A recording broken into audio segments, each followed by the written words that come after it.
Bismillah.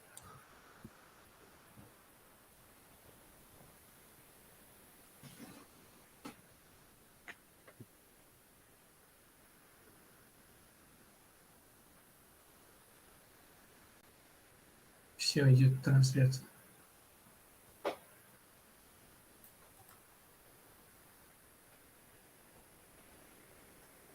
Bir dakika.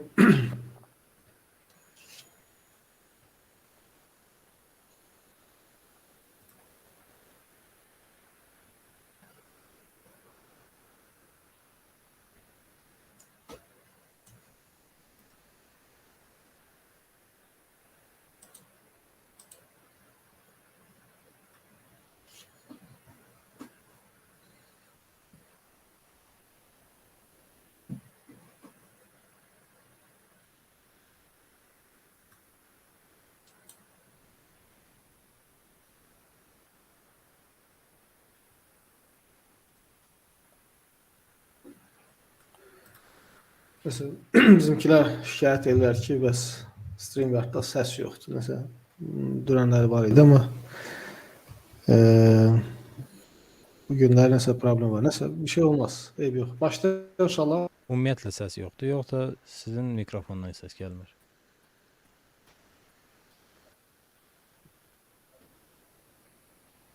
Yox. Belə başa düşdüm ki, mikrofonum problem deyil. Mənim mikrofonum Google Meet-ə qoşulub. Səs StreamYard elə bil ki, bizim Google Meet-dəki müzakirəmizi canlı yayına ötürür. Orada səs yoxdur. Lakin burada YouTube-da bütün var səs. Bəs YouTube-dan alınmadı birbaşa Facebook'a? Alınmadı. Həmən linklə paylaşmışam. Yəni başlaya bilərik Onu də. paylaşmışam. Görə başlaya bilər yəni inşallah. YouTube-da mən canlıya girmişəm. Ekran görsənir. Səs yoxlaya bilmirəm. Deyə bilmirəm səs var yoxsa yox. Amma belə görsən ki, gec gəlir. Translasiya biraz gecikir orada. Yox, gecikməyi təbiidir o həmişə elə. Olar.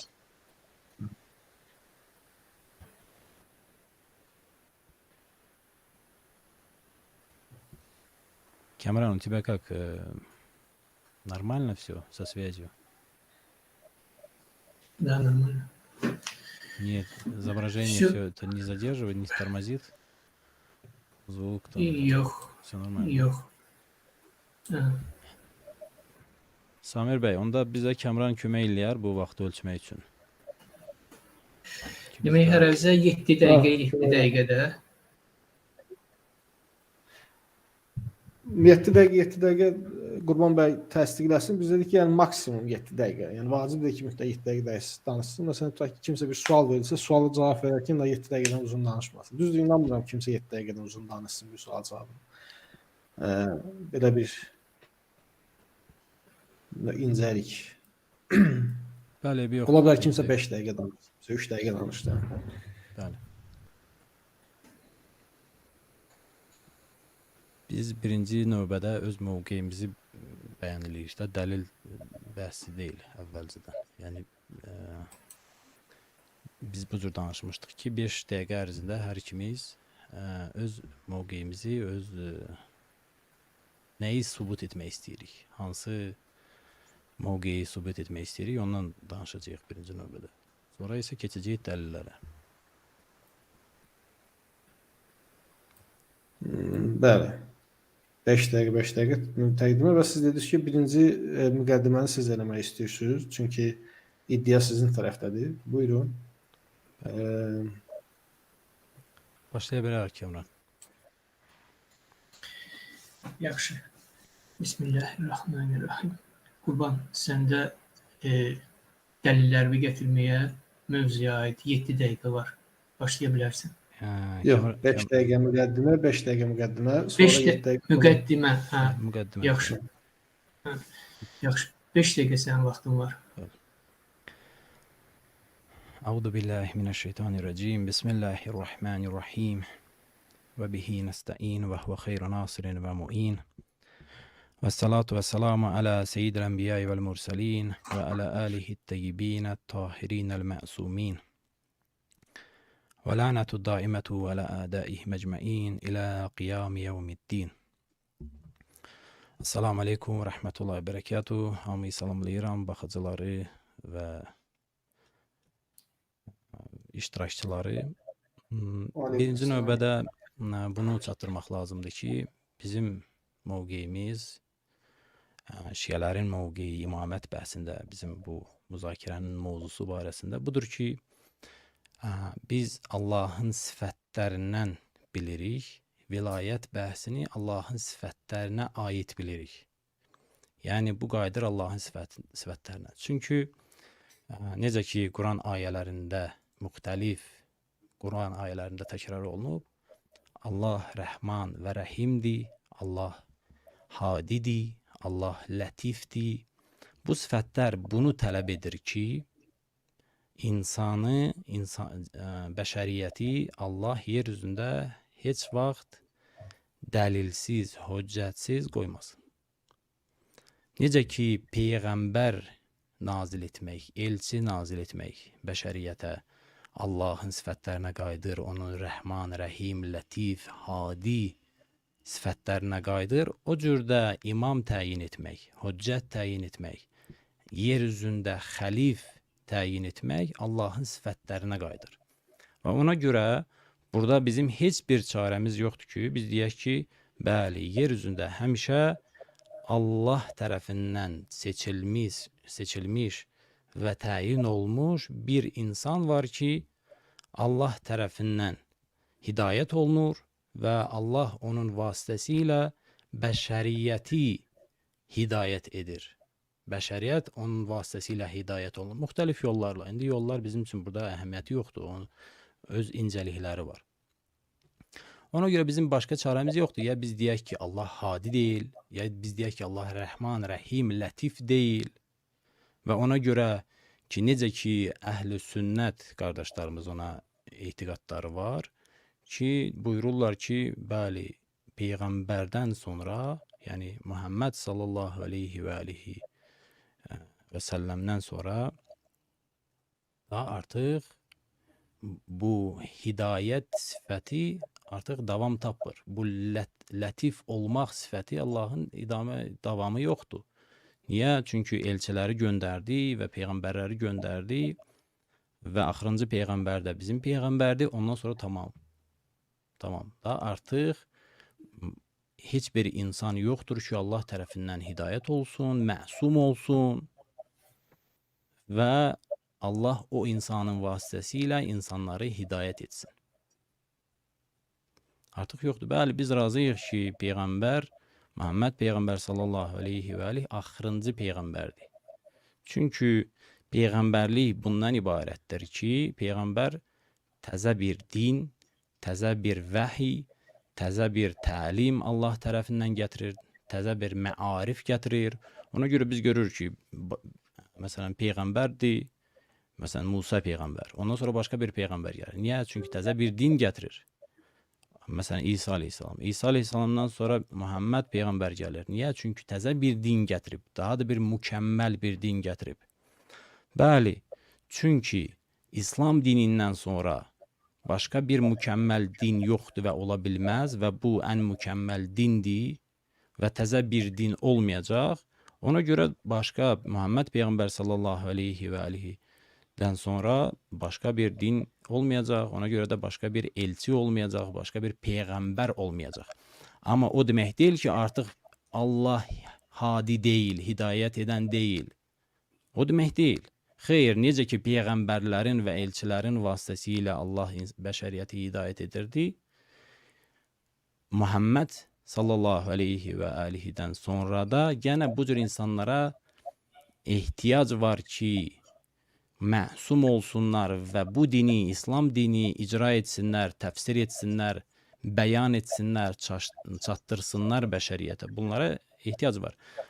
Və bu insanların sifəti də məsumiyyət olmalıdır. Bunlar gərək məsum olalar. Çünki əgər xətakar olsalar, bu hidayət deyil. Hidayət deyil, bu əksinə azdırmaqdır. Əgər bir insan biz desək ki, xeyr, bizdə məsələn ehtiyac yoxdur məsum insanlara. Bizdə alimlər var, müfəssirlər var, Quranı təfsir edənlər var. Bunlardır. Biz bunların vasitəsilə dini əldə edirik.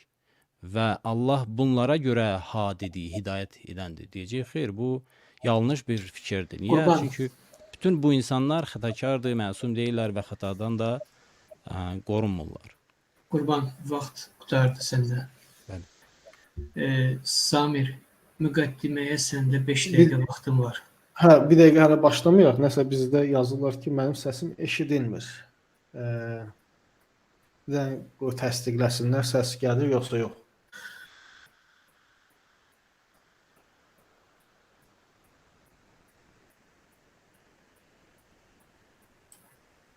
Hə, indi eşidilir. Çox gözəl.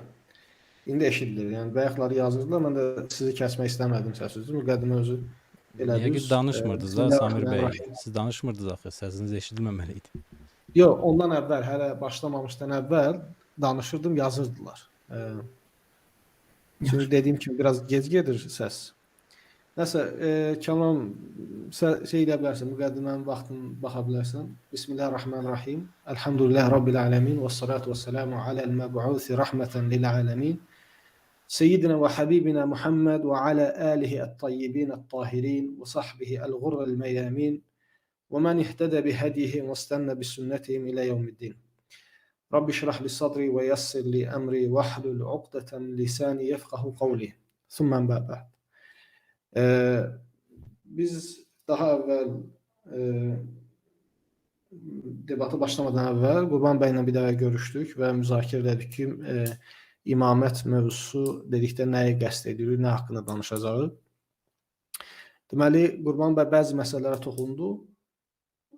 Bizə qulaq asanlar üçün aydınlıq olsun deyə mən imamətlə bağlı şiiyələrin nəzərində imamət nədir, onu bəzi incəliklərə toxunmaq istəyirəm. Bəli, Qurban bəy toxundu ki, imamət şiələrə görə ilahi bir mənsəbdir. Yəni, Əhl-i Sünnətin etiqad etdiyi kimi imamət furuat məsələsindən deyildir. Birbaşa etiqadla bağlıdır və hətta kitabları da, şiə kitablarında bunu açıq şəkildə yazırlar ki, deyirlər imamət lütüfdür və Qurban bəy də Allah latifdir dedikdə onu qəsd edir. Lütüfdür və lütüf Allaha vacibdir. Və bu başlanğıc baxımından bu etiqadi məsələ əslində öz başlanğıcını götürür İslamda Mötəzili firqəsində. Yəni Mötəzili firqəsi şiələrlə bu nöqtədə ittifaq halındadır ki, lütf Allaha vacibdir. Lakin onlar bu lütfü peyğəmbərlərə əqli dəlil olaraq gətirirlər. Peyğəmbərlərin nübüvvətin olmağına əqli dəlil gətirirlər. Bu məsələ, yəni bu nöqtə çox önəmlidir və buna biz müzakirəmizdə inşallah qayıdacağıq. Və lütf məsələsini müzakirə etmək lazımdır. Çünki bu əqli dəlil əhl-i sünnətə görə kifayət eləmir. Çox qüsurlu bir dəlildir.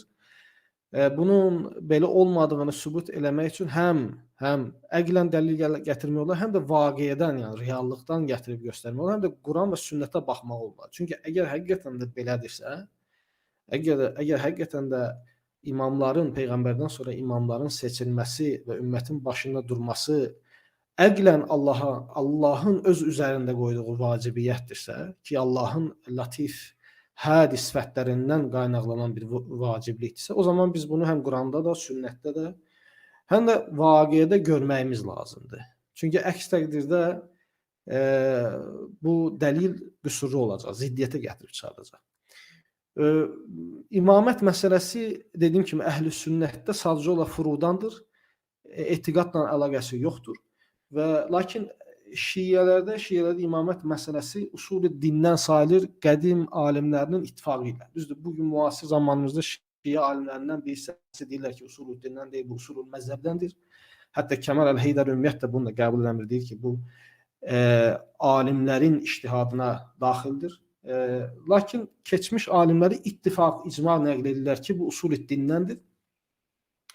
Bu Şeyh-ü Tayfə Ət-Tusi olsun, Əl-Müfid olsun, tələbəsi Aləmül Huda adlandırdıqları Şərif Əl-Murtədə olsun və digər kitablarından sitat gətirmək olar. Sadəcə o müqəddimə mənim qısa da ona görə girmirəm. Həmçinin Əs-Saduq da deyir bunu və digərləri. keçmişdə hansısa bir alimin bu nöqtədə şiələrin arasından buna müxalif olduğunu bilmirəm və məzhəbin zərurətindəndir rəyi bu daha çox bizim müasir dövrlərimizə aiddir. Tam nə zaman başlayır onu deyə bilmərəm. Lakin bu birinci nöqtədir ki, çünki əgər bu dinin əsillərindəndirsə, bununla iman və küfür nöqtəsi bağlıdırsa, o zaman bu məsələdəki dəlillər çox aşkar, çox qəti olmalıdır ki, heç bir şək buraxmamalıdır. Necə ki, bizdə Quranda nübüvvət, tövhid haqqındakı dəlillər, imanın şərtləri haqqındakı dəlillər, ayələr çox aşkardır. Bir kimsəyə bu ayələri oxuduğumuzda heç kimsə ondan fərqli mənalar başa düşmür. Hamı başa düşürlər ki, Allah təkdir, yalnız Allaha ibadət etmək lazımdır. Allahın insanlığı yaratdığı və insanları hidayət etmək üçün peyğəmbərlər göndərdiyi, mələklərin mövcudiyyəti, axirətin cənnət və cəhənnəm yaradılışı. Bunlar hamısı heç kimsə şəkk edəmir. Yəni istər müsəlman oxusun Quranı, istər kafir oxusun Quranı, yəni istənilən bir kəs oxuduqda bu məna çox aşkar başa düşür. Yəni tərəddüdsüz, şəksiz başa düşür. Meyar budur o zaman. Və şiə alimləri də bunu açıq-aşkar deyirlər ki, İmamət nübüvvətin sanki əkizidir. Yəni nübüvvətin bəzən deyirlər ki, istimdadıdır, yəni uzantısıdır. Bəzən də deyirlər ki, elə imamət nübüvvətlə qiyas edilə bilər. Hətta bəzi şiə alimləri qeyd edirlər ki, əqlən imamətin nübüvvətdən fərqli olduğunu sübut edə biləcək bir dəlil yoxdur. Sadəcə olaraq şəriət imamları... Samir, sizin də vaxtınız qurtardı. Yaxşı. Qurban, dəlilləri gətirməyə sizin 7 dəqiqə vaxtınız var. Samir bəy, biz bu sual-cavab məsələsini neyniyək? Yəni biz bu cür danışmışdıq ki, hər insan çıxış edəndən sonra o birisi, məsələn, qarşı tərəfin bu cür fürsəti var ki, sual-cavab eləsin. Yəni o çıxışa aid. Sizin indi çıxışınıza aid, məsələn, mənim suallarım var. Düzdür, çox deyil, amma bir neçə xülasəs qısa suallarım var. Onlar neyniyik? Yəni danışdığımız kimi qabağa gedək, yoxsa... Buyurun, suallarınızı verə bilərsiniz bugün. Bəli. Mən bir başa düşmədim sizin çıxışınızda. Siz dediniz ki, görmək lazımdır. Yəni bu ki, imamət lütfdür, gərək Quranda və hədisdə görünə. Düzdür, bu cür buyurdunuz da. Yəni bu sualsa cavab verim, yoxsa gözləyim sualları siz bir-bir yox, sual budur. Yəni nə demək istəyirdiniz o ki, mən başa düşə bilmirəm. Qəsdim budur. Yəni qəsdim budur ki, əgər şiə alimlərinin dediyi kimi imamət lütfdür və Allahın vacibdir ki, kitablarında bu cür yazılır. İndi mən girmək istəmirəm təfsilatda ki, Allah'a vacibdir dedikdə, yəni bir kimsə tərəfindən aydındır. Yox, şiələr buna etiqad edəmir. Lakin bu təsdiqlənə bilər ki, şiə kitablar doludur bu nəqillər ki, imamət lütfdür və Allah'a vacibdir. O demək ki, Allahın imamı təyin etməsi vacibdir. Bəli. Və bu vacibiyyət özünü mütləq Quran və sünnətdə göstərməlidir. Yəni düşünün ki, belə bir vacibiyyət var Allahın üzərində. Necə ki, peyğəmbərlər göndərməsi də eyni əqli dəlilin gərəyidir. Yəni eyni əqli dəlildən çıxış edir də. Mötəzilə deyirlər ki, lütf Allahın üzərində vacibdir və bu lütfə əsaslanaraq peyğəmbər nübüvvət üçün dəlil gətirirlər mötəzililər ki, lütf ümmətin əksəriyyətində əhl-i sünnətdə bu dəlil deyil, əqli dəlil deyil. Əhl-i sünnət lütfü qəbul eləmirlər. Lakin, yəni lütfü nə mənada? Yəni Allah üzərinə vacibdir. Bunu qəbul eləmirlər. Bunun kökü hara gedir, onu məncə burada müzakirə etməyə gedir. Amma nəticə etibarilə necə ki peyğəmbərlik lütfdən qaynaqlanır, Allahın lütfündən qaynaqlanır, həd sifətindən qaynaqlanır ki, Allah Taalaya iddia olunduğuna görə Allah Taala'nın peyğəmbər göndərməsi vacibdir. Eyni şəkildə imam göndərməsi vacibdirsə, biz necə ki peyğəmbərlərə dəlalət baxımından Quranda və sünnətdə açıq-aşkar dəlillər görürsə, bunun eyni şəkildə imamətdə də yansımalıdır. Bu bir. İkincisi də vaqidə, praktikada biz bu lütfü görməyimiz lazımdır. Bu iki. Üçüncü də əqlən ziddiyyət olmamalıdır. Yəni bunu qəsd edir. Lakin birincidən başlamaq olar. Yəni Quran və sünnətdən başlamaq olar. Bəli. İkinci sualım da budur ki, siz ki deyirsiniz usulüddin, usulüddindən siz nə başa düşürsünüz? Usulü din deyildikdə, yəni usulü dində kim ki usulü dindən bir şeyi, məsələn nübüvvət və tövhid kimi bir məsələni inkar edirsə, həmin insan həm bu dünyada, həm axirətdə kafirdir. Bəli, Həm bu dünyada, həm axirətdə kafirdir. bəli. Kimlər ki deyiblər ki, imamət usulü məzhəbdəndir, usulü dindən deyildir. Onlar deyiblər ki, Bəli, aydındır. Cavab aydındır Samir bəy. Əgər bəli. bu dinləyicilər üçün aydın olsun deyə, Bəli, dinləyicilər bəli, aydın bəli. olsun deyə deyirəm. Yəni onlar ki, kimlər ki deyiblər ki, yox, usulü dindən deyil, usulü məzhəbdəndir. Onların qəsdi budur ki, biz kim imaməti qəbul etmirsə, onlara biz bu dünyada müsəlman hökmü veririk. Bu dünyada müsəlman hökmü veririk. Lakin imaməti qəbul eləməyən axirətdə kafirdir. Usulü məzhəb dedikdə qəsd olunan budur, yəni. Bəli, Ki aydın. Kemal dediyim kimi Kemal Heydəri bunu qəbul eləmir. Yəni Kemal Heydəri inanır ki, imamətə inanmayan bir kimsə bu dünyada da axirətdə də mömindir. Əgər üzrü varsa, yəni təbii ki, yəni bunu qəsd edir. Bəli. Aydındır. Başlaya bilərik. Kamran bəy. Qurban 7 dəqiqə vaxtınız var dəlilləri gətirməyə. Bəli. Birinci növbədə istəyirəm bu mətləbə, bu mövzuya toxunam ki, usulüddin amonimdir Şiə məzhəbində. Amonim. Yəni bir mənası yoxdur. Bəli. Usulüddin sözünün bir mənası budur ki, Samir bəy buyurub və o da usul məzhəbin qarşısındadır. Amma usulüddin bizdə var ki, başqa bir mənadadır. Başqa bir mənası var usulüddinin ki, onun mənası furuuddinin qarşısındadır. Bizim bütün alimlərimiz bu ixtilafı yoxdur ki, imamət usulüddindir. O mənada ki, furuuddinin qarşısındadır. Amma bu iki usulüddindir ki, usul məzhəbin qarşısında olsun yoxsa yox, burada ixtilaf var. İxtilaf da ki, cüz'i bir ixtilafdır, xırda bir ixtilafdır. Yəni, əksəriyyət deyirlər ki, xeyr, bu usul məzhəbdir, usulüddin deyil bu mənada ki, məsələn, inkarı onu insanı İslamdan çıxartsın və kafir qərar versin. Ona görə yəqin Samir bəy burada diqqət eləməyib. Yəni bizim öz alimlərimiz, məsələn, bəzi öz təhqiqatçılarımız burada qarışdırırlar çox vaxtı bu usulüddini. Ona görə yəni çox aydındır ki, yəqin Samir bəy də burada bu başa düşməyib ki, bizdə usulüddin iki mənada gəlir. Bəli, burada biz qəbul edirik ki, usulü məzhəbdir, usulüddin deyil. Çünki bunun bir mənası var və usulüddin o mənada ki, furuuddinin müqabilində olsun. Bizdə yenə də burada ixtilaf yoxdur ki, bu usulüddindir, furuuddin deyil. Amma bu indi bizim bəhsimizə çox aidiyyəti yoxdur, sadəcə mən toxundum qısa olaraq. Samir bəy bizim söhbətimizdə, biz ki, bəhsdən qabaq söhbət elədik bu bəhs barəsində, bunun şəraiti barəsində.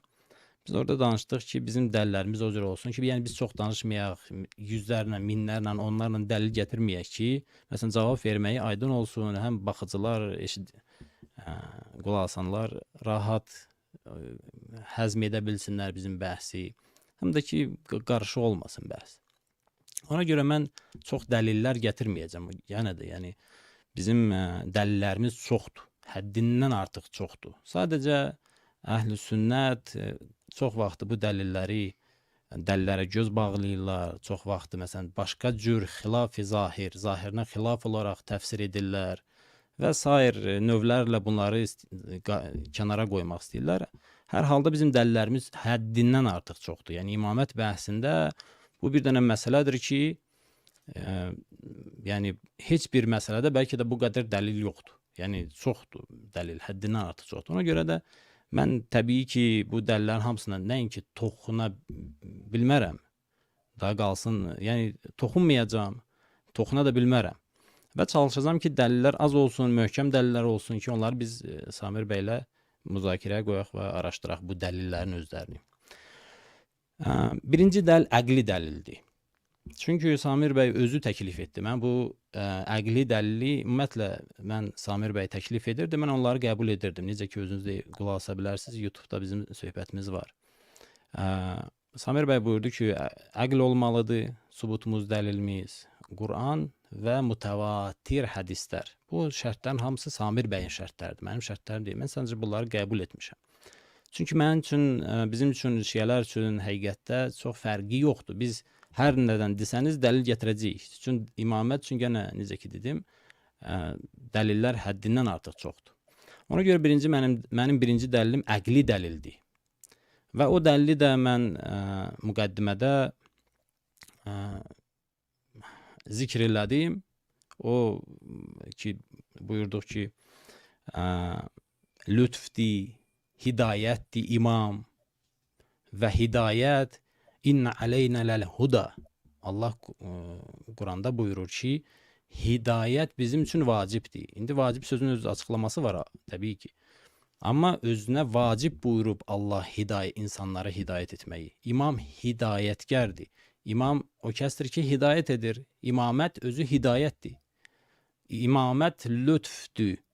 Və biz bu müxtəlif Quran ayələrinə görə görürük ki, bunların hamısı Allah üçün vacibdir. Quran ayələrində buyurur ki, inna aleynə ləl-huda.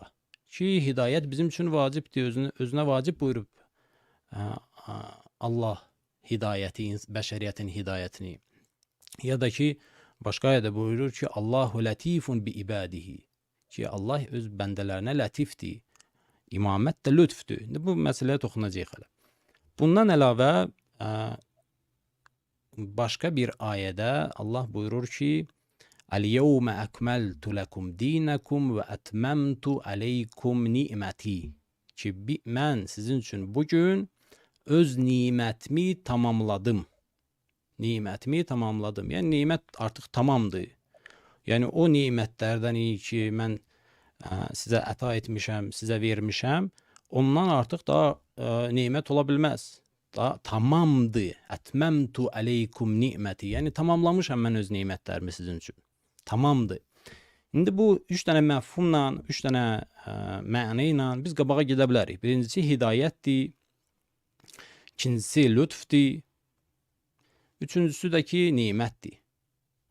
İndi gəlin düşünək, əqllə düşünək. Allah axırıncı elçisini və peyğəmbərini nazil edib yer üzünə və onunla bəşəriyyətə ən kamil, ən mükəmməl dini verib. İndi gəlin düşünək. Bu dini peyğəmbərdən sonra, peyğəmbər bu dünyadan gedəndən sonra, bu dini bizim özümüz başa düşüb, özümüz çalışıb, dini işləri icra etmək, dini başa düşmək, dini təfsir etmək, bu bir şeydir. İkincisi budur ki, xeyr, peyğəmbərdən sonra hüccət və imam ki, ilahi bir məqamdır, o təfsir etsin, o icra etsin dini, o insanlara dini öyrətsin, o Quranı təfsir etsin, o peyğəmbərin sünnəsini həm dillə, həm həyat tərzi ilə insanlara çatdırsın. Bu ki, baxışı bir-biri ilə müqayisə eləyin.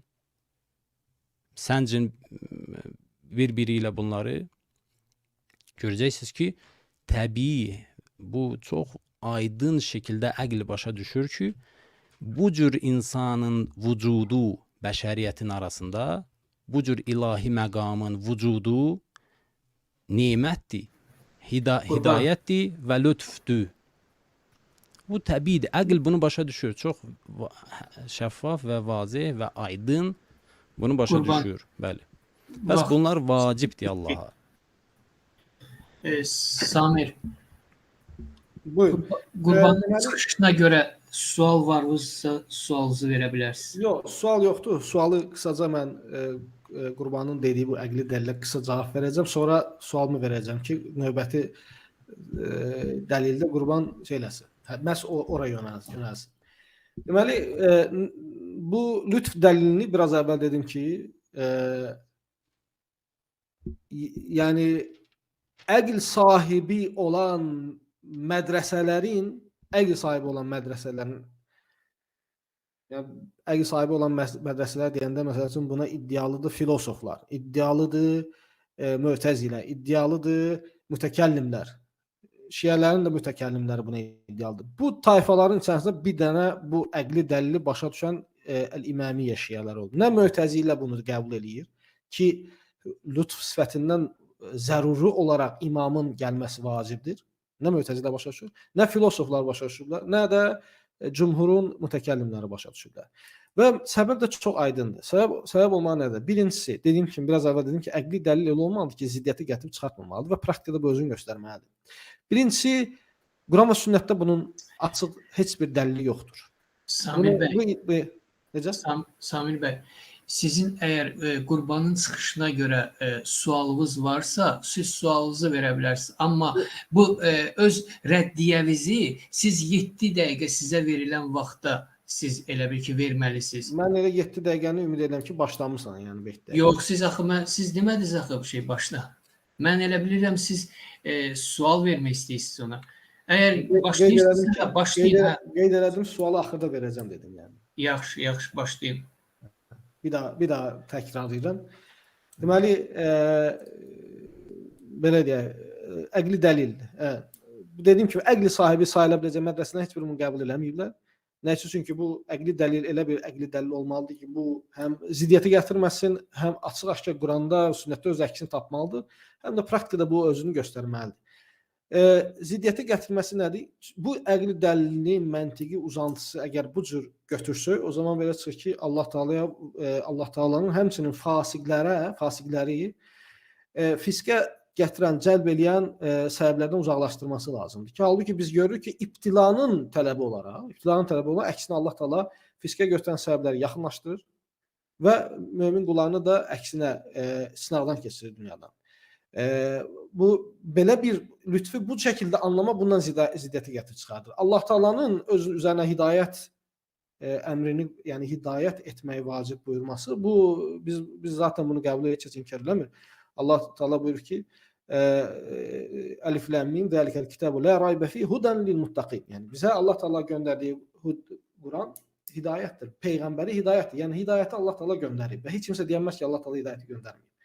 Bu cəhətdən əqli dəlil yarımçı qalır. Praktikada nəyə görə bilmirik? Praktikada Qurban bəyin dediyi, praktikada əhl-i sünnətlə şiələr arasında, şiələr ki, imamları var, praktikada belə bir fərq yoxdur. Çünki bu günləri şiələrin dində doğru cavab tapmaq üçün ehtiyac duyduqları imamlardan gələn rəvayətlərdir.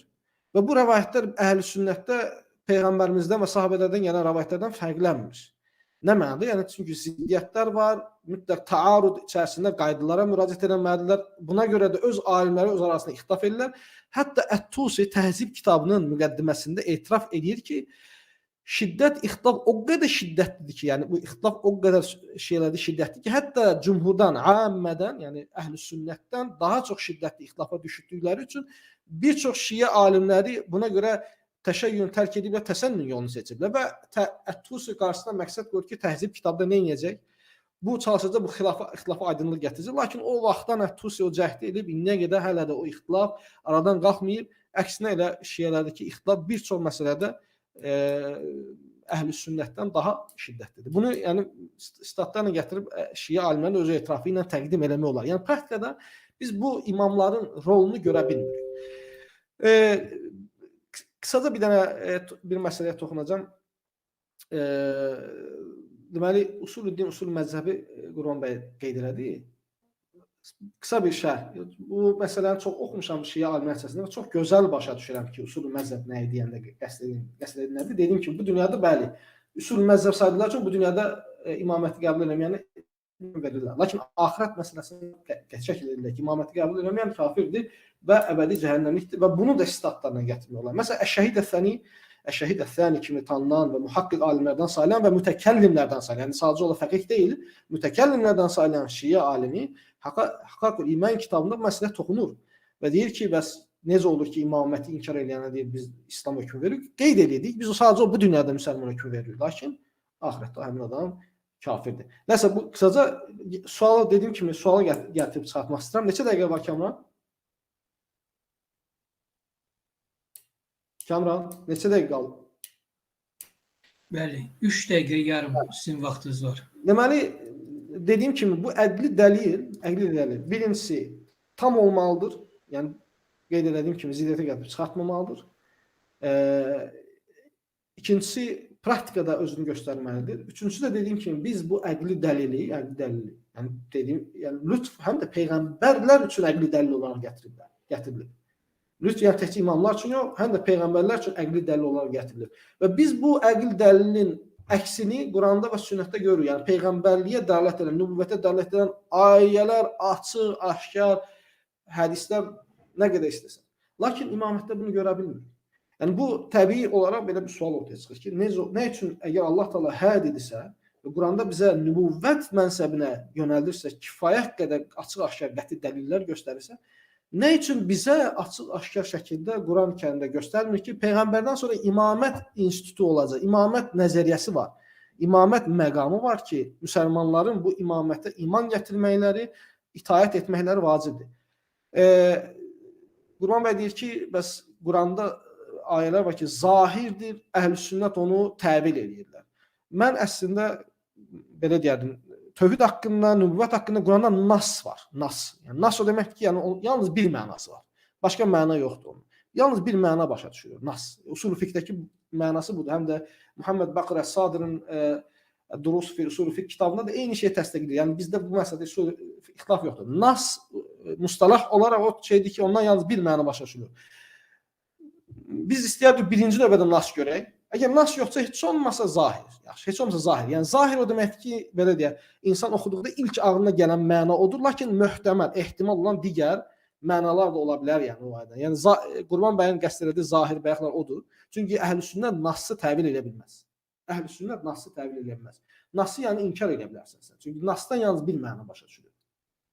Və biz də bilirik ki, Quranda tövhid üçün nas var. Quranda nübüvvət üçün nas var. Lakin imamətlə bağlı nas yoxdur. Və nə üçün deyirəm ki, bu nas olmalıdır? Çünki əgər mümkünsə oxuyum, yəni bir məsələ var, yəni onu oxumağım lazımdır. Deməli, məsələn, Ət-Tusi nə deyir? Ət-Tusi deyir ki, imaməti inkar etmək küfürdür, necə ki, peyğəmbərliyi inkar etmək də küfürdür. Çünki bu ikisindən cahil olmaq eyni ölçüdədir. Alə həddin səva. Yəni eyni ölçüdədir.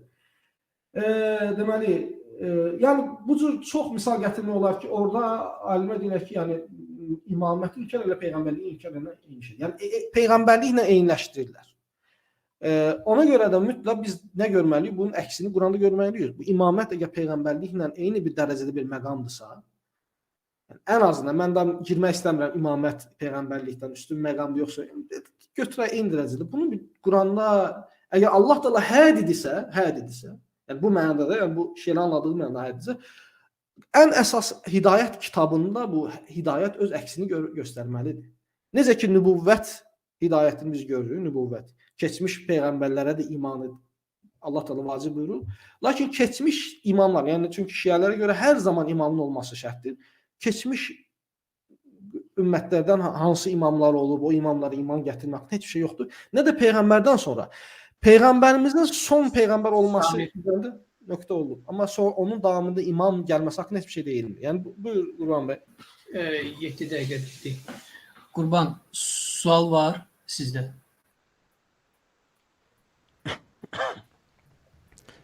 Yox, sual yoxdur. Mən indi bəzi iradlarım var, işğallarım var, onu elə çıxışımda gətirəcəm. Onda 7 dəqiqə vaxtınız var, başlaya bilərsiniz. Bəli, mən necə ki dedim, bizim bu bəhsdən və müzakirədən qabaq olan söhbətimizdə əqli dəlili Samir bəyin özü təklif elədi ki, biz əqli dəlillərdən istifadə edək. Mən də əqli dəlil gətirdim, amma görürsünüz ki, necə ki görünür, əqli dəlil olaraq Samir bəy bu dəlili araşdırmır və cavab da vermir mənim dəlilimə. Çünki mənim əqlim və mən heç bir şəkkim və şübhəm yoxdur ki, Samir bəyin də əqli və bütün baxıcıların əqli başa düşür ki, imamət hidayətdir, lütfdür və nemətdir. Bunu hamımız əqlimiz başa düşür. Yenə müqayisə eləyək. İmamın vücudu və imamın olmamağı. Bu ikisini müqayisə eləyin. Yəni imam ki yoxdur, deməli bir nemət yoxdur, bir hidayət yoxdur, bir lütf yoxdur. İmam ki var, əlavə olunur bir dənə nemət, bir hidayət, bir lütf əlavə olunur. Bu özü hamının əqli bunu başa düşür. Əqlən hamı başa düşür ki, bu bir dənə hidayətdir, lütfdür və nemətdir. Və Allah da buyurur ki, İnna aleynə ləl-huda, Allahu lətifun bi ibadihi, ətməmtu aleykum niməti, ki, o hidayəti özünə vacib buyurub və lətifdir öz bəndələrinə qarşı və onun niməti tamamdır da, artıq nimət ola bilməz. Bütün nimət verilib və əgər bir şəxs, bir kəs istəyir bu dəlili rədd etsin, məsələn, Samir bəy ya başqa bir kəs, fərqi yoxdur, başa düşüb Mu'təzilə, başa düşməyib, Əhl-i Sünnət başa düşməyib, bundan bu nəticəni əldə edib, nəticəni əldə etməyib. Çünki biz bilirik, bütün İslam dünyasının şiələri çıxmaq şərti ilə, bütün İslam dünyasının problemi var İslamı başa düşməkdə. O problemi də o zalim hakimlər olublar ki, o qəsbkarlar olublar ki, və o hədis uyduranlar olublar ki, bu, yəni dini anlayışı bunlara təhmil ediblər, bunlara həml ediblər. Yəni ona görə təbiidir ki, bunlar başa düşmür və çalışırlar göz bağlasınlar bu cür dəlillərə. Necə ki, Samir bəy istəmir araşdırsın əqli dəlili. Deyir, gedək baxaq görək Quranda var, yoxsa yox. Bəli, Quranda da var, hədisdə də var imamət bəhsi, çoxdur. Bizim bəhsimiz o deyil. Mən indi dəlil gətirmirəm ki, Qurandan. Mən dəlil gətirmirəm ki, hədisdən. Ki, deyəsiz ki, məsələn, gərək Quranda və hədisdə birinci qəbul edək əqli dəlili, sonra gedək görək ki, xeyr, bəli, bu əqli dəlilin nümunəsi var Quranda və sünnətdə. Nümunəsi var. Və sonra gedək təcrübəyə baxaq. Təcrübədə də biz 10 saat, 20 saat söhbət ilə bilərik bu barədə ki, necə ki imamət öz təcrübədə özünü göstərib, bunu da sabit edə bilərik. Çox rahat və aydın şəkildə bunu biz çatdıra bilərik. Heç bir problem yoxdur. Amma bəhsimiz o deyil, Samir bəy. Bəhsimiz dəlilin özüdür. Siz deyirsiniz, praktikada özünü göstərməlidir, Quranda olmalıdır. Bunların hamısı var, amma biz hələ o addımda deyilik. O mərhələdə deyilik, biz indi başqa bir mərhələdəyik. Biz deyirik, görək, imamət lütfdür, hidayətdir və nemətdir, yoxsa yox. Əgər lütfdür, hidayətdir və nemətdirsə da və əgər bizim əqlimiz bundan lütf, hidayət, nemət başa düşürsə da, deməli bu Allaha vacibdir. Və o başqa sözləri ki, siz başqa mərhələlərə aid o sözlər deyirsiniz, onlar hamısı iraddır Allahın sifətinə. Madami ki siz bu əqli dəlilin özünü rədd etməmisiniz. Deməmisiniz, xeyr, bu dəlil gətirəsiniz, əqli bir dəlil gətirəsiniz ki, xeyr, imamət nə hidayətdir, nə lütfdür, nə nemətdir. O vaxtı ki, siz dəlil gətirdiniz, onda biz keçə bilərik başqa bir mərhələlərə. Amma madami ki, siz o dəlilləri gətirməmisiniz, bütün sizin işqallarınız və iradlarınız Allahın sifətinə iraddır. Çünki biz hamımız başa düşürük ki, imamət lütfdür, hidayətdir və nemətdir. Hamımız başa düşür, bu əql başa düşür.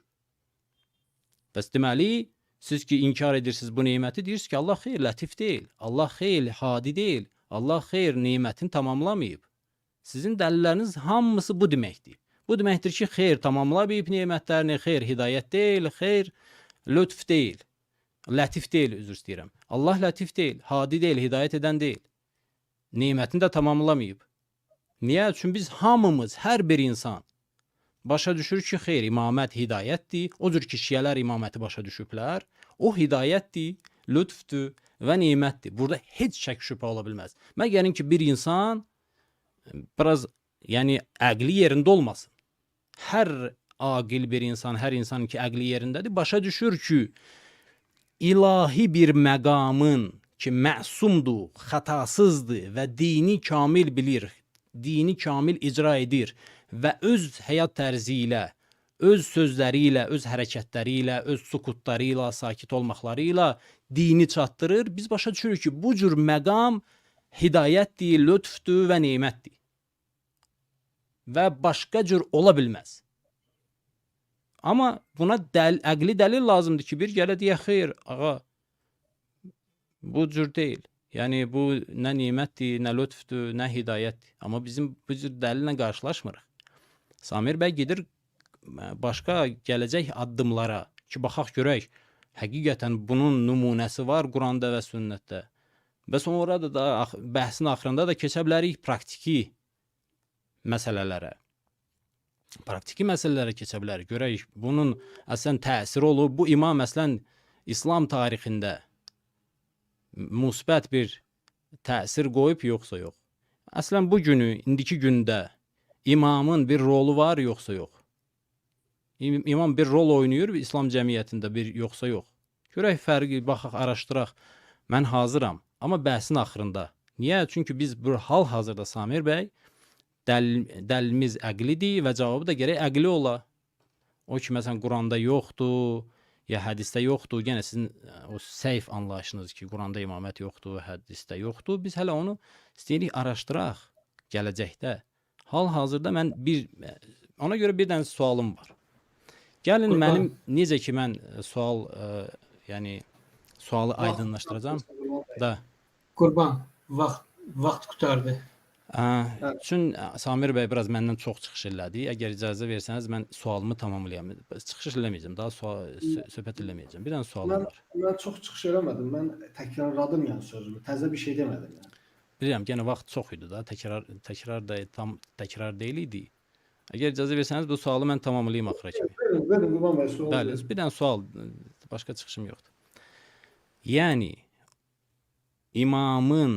imamətin, ilahi bu məqamın vücudu sizin nəzərinizdə hidayət deyil. Yəni olsa da, olmasa da hidayətin artması ya azalmasına təsir qoymur. Lütf deyil, nemət deyil. Bu bir dənə sual. Mən buna istəyirəm cavabı eşitəm. Okey. Qeydə alırsan vaxtı. Buyur, sual yoxdur, hə? Yox, sual yoxdur. Cavab birbaşa cavab verir. Yaxşı. Başlaya bilərsən.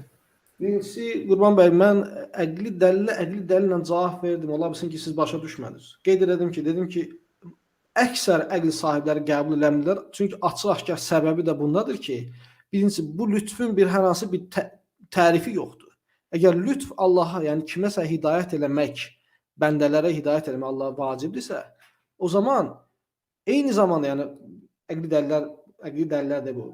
Əhl-i deyir ki, bəs yaxşı, nə üçün təkcə həmin zamanda eyni vaxtda Allah Taala məsəl üçün Avropada yaşayanlara imam, peyğəmbər göndərmədi. Uzaq ölkədə yaşayan insanlara peyğəmbər göndərmədi, imam göndərmədi. Əgər hər bir kəsə hidayət vermək Allahın üzərinə vacibdirsə bu mənada, yəni bu geniş mənada, şiələrin anladığı geniş mənada, bu bir. Bu əqli dəlildir.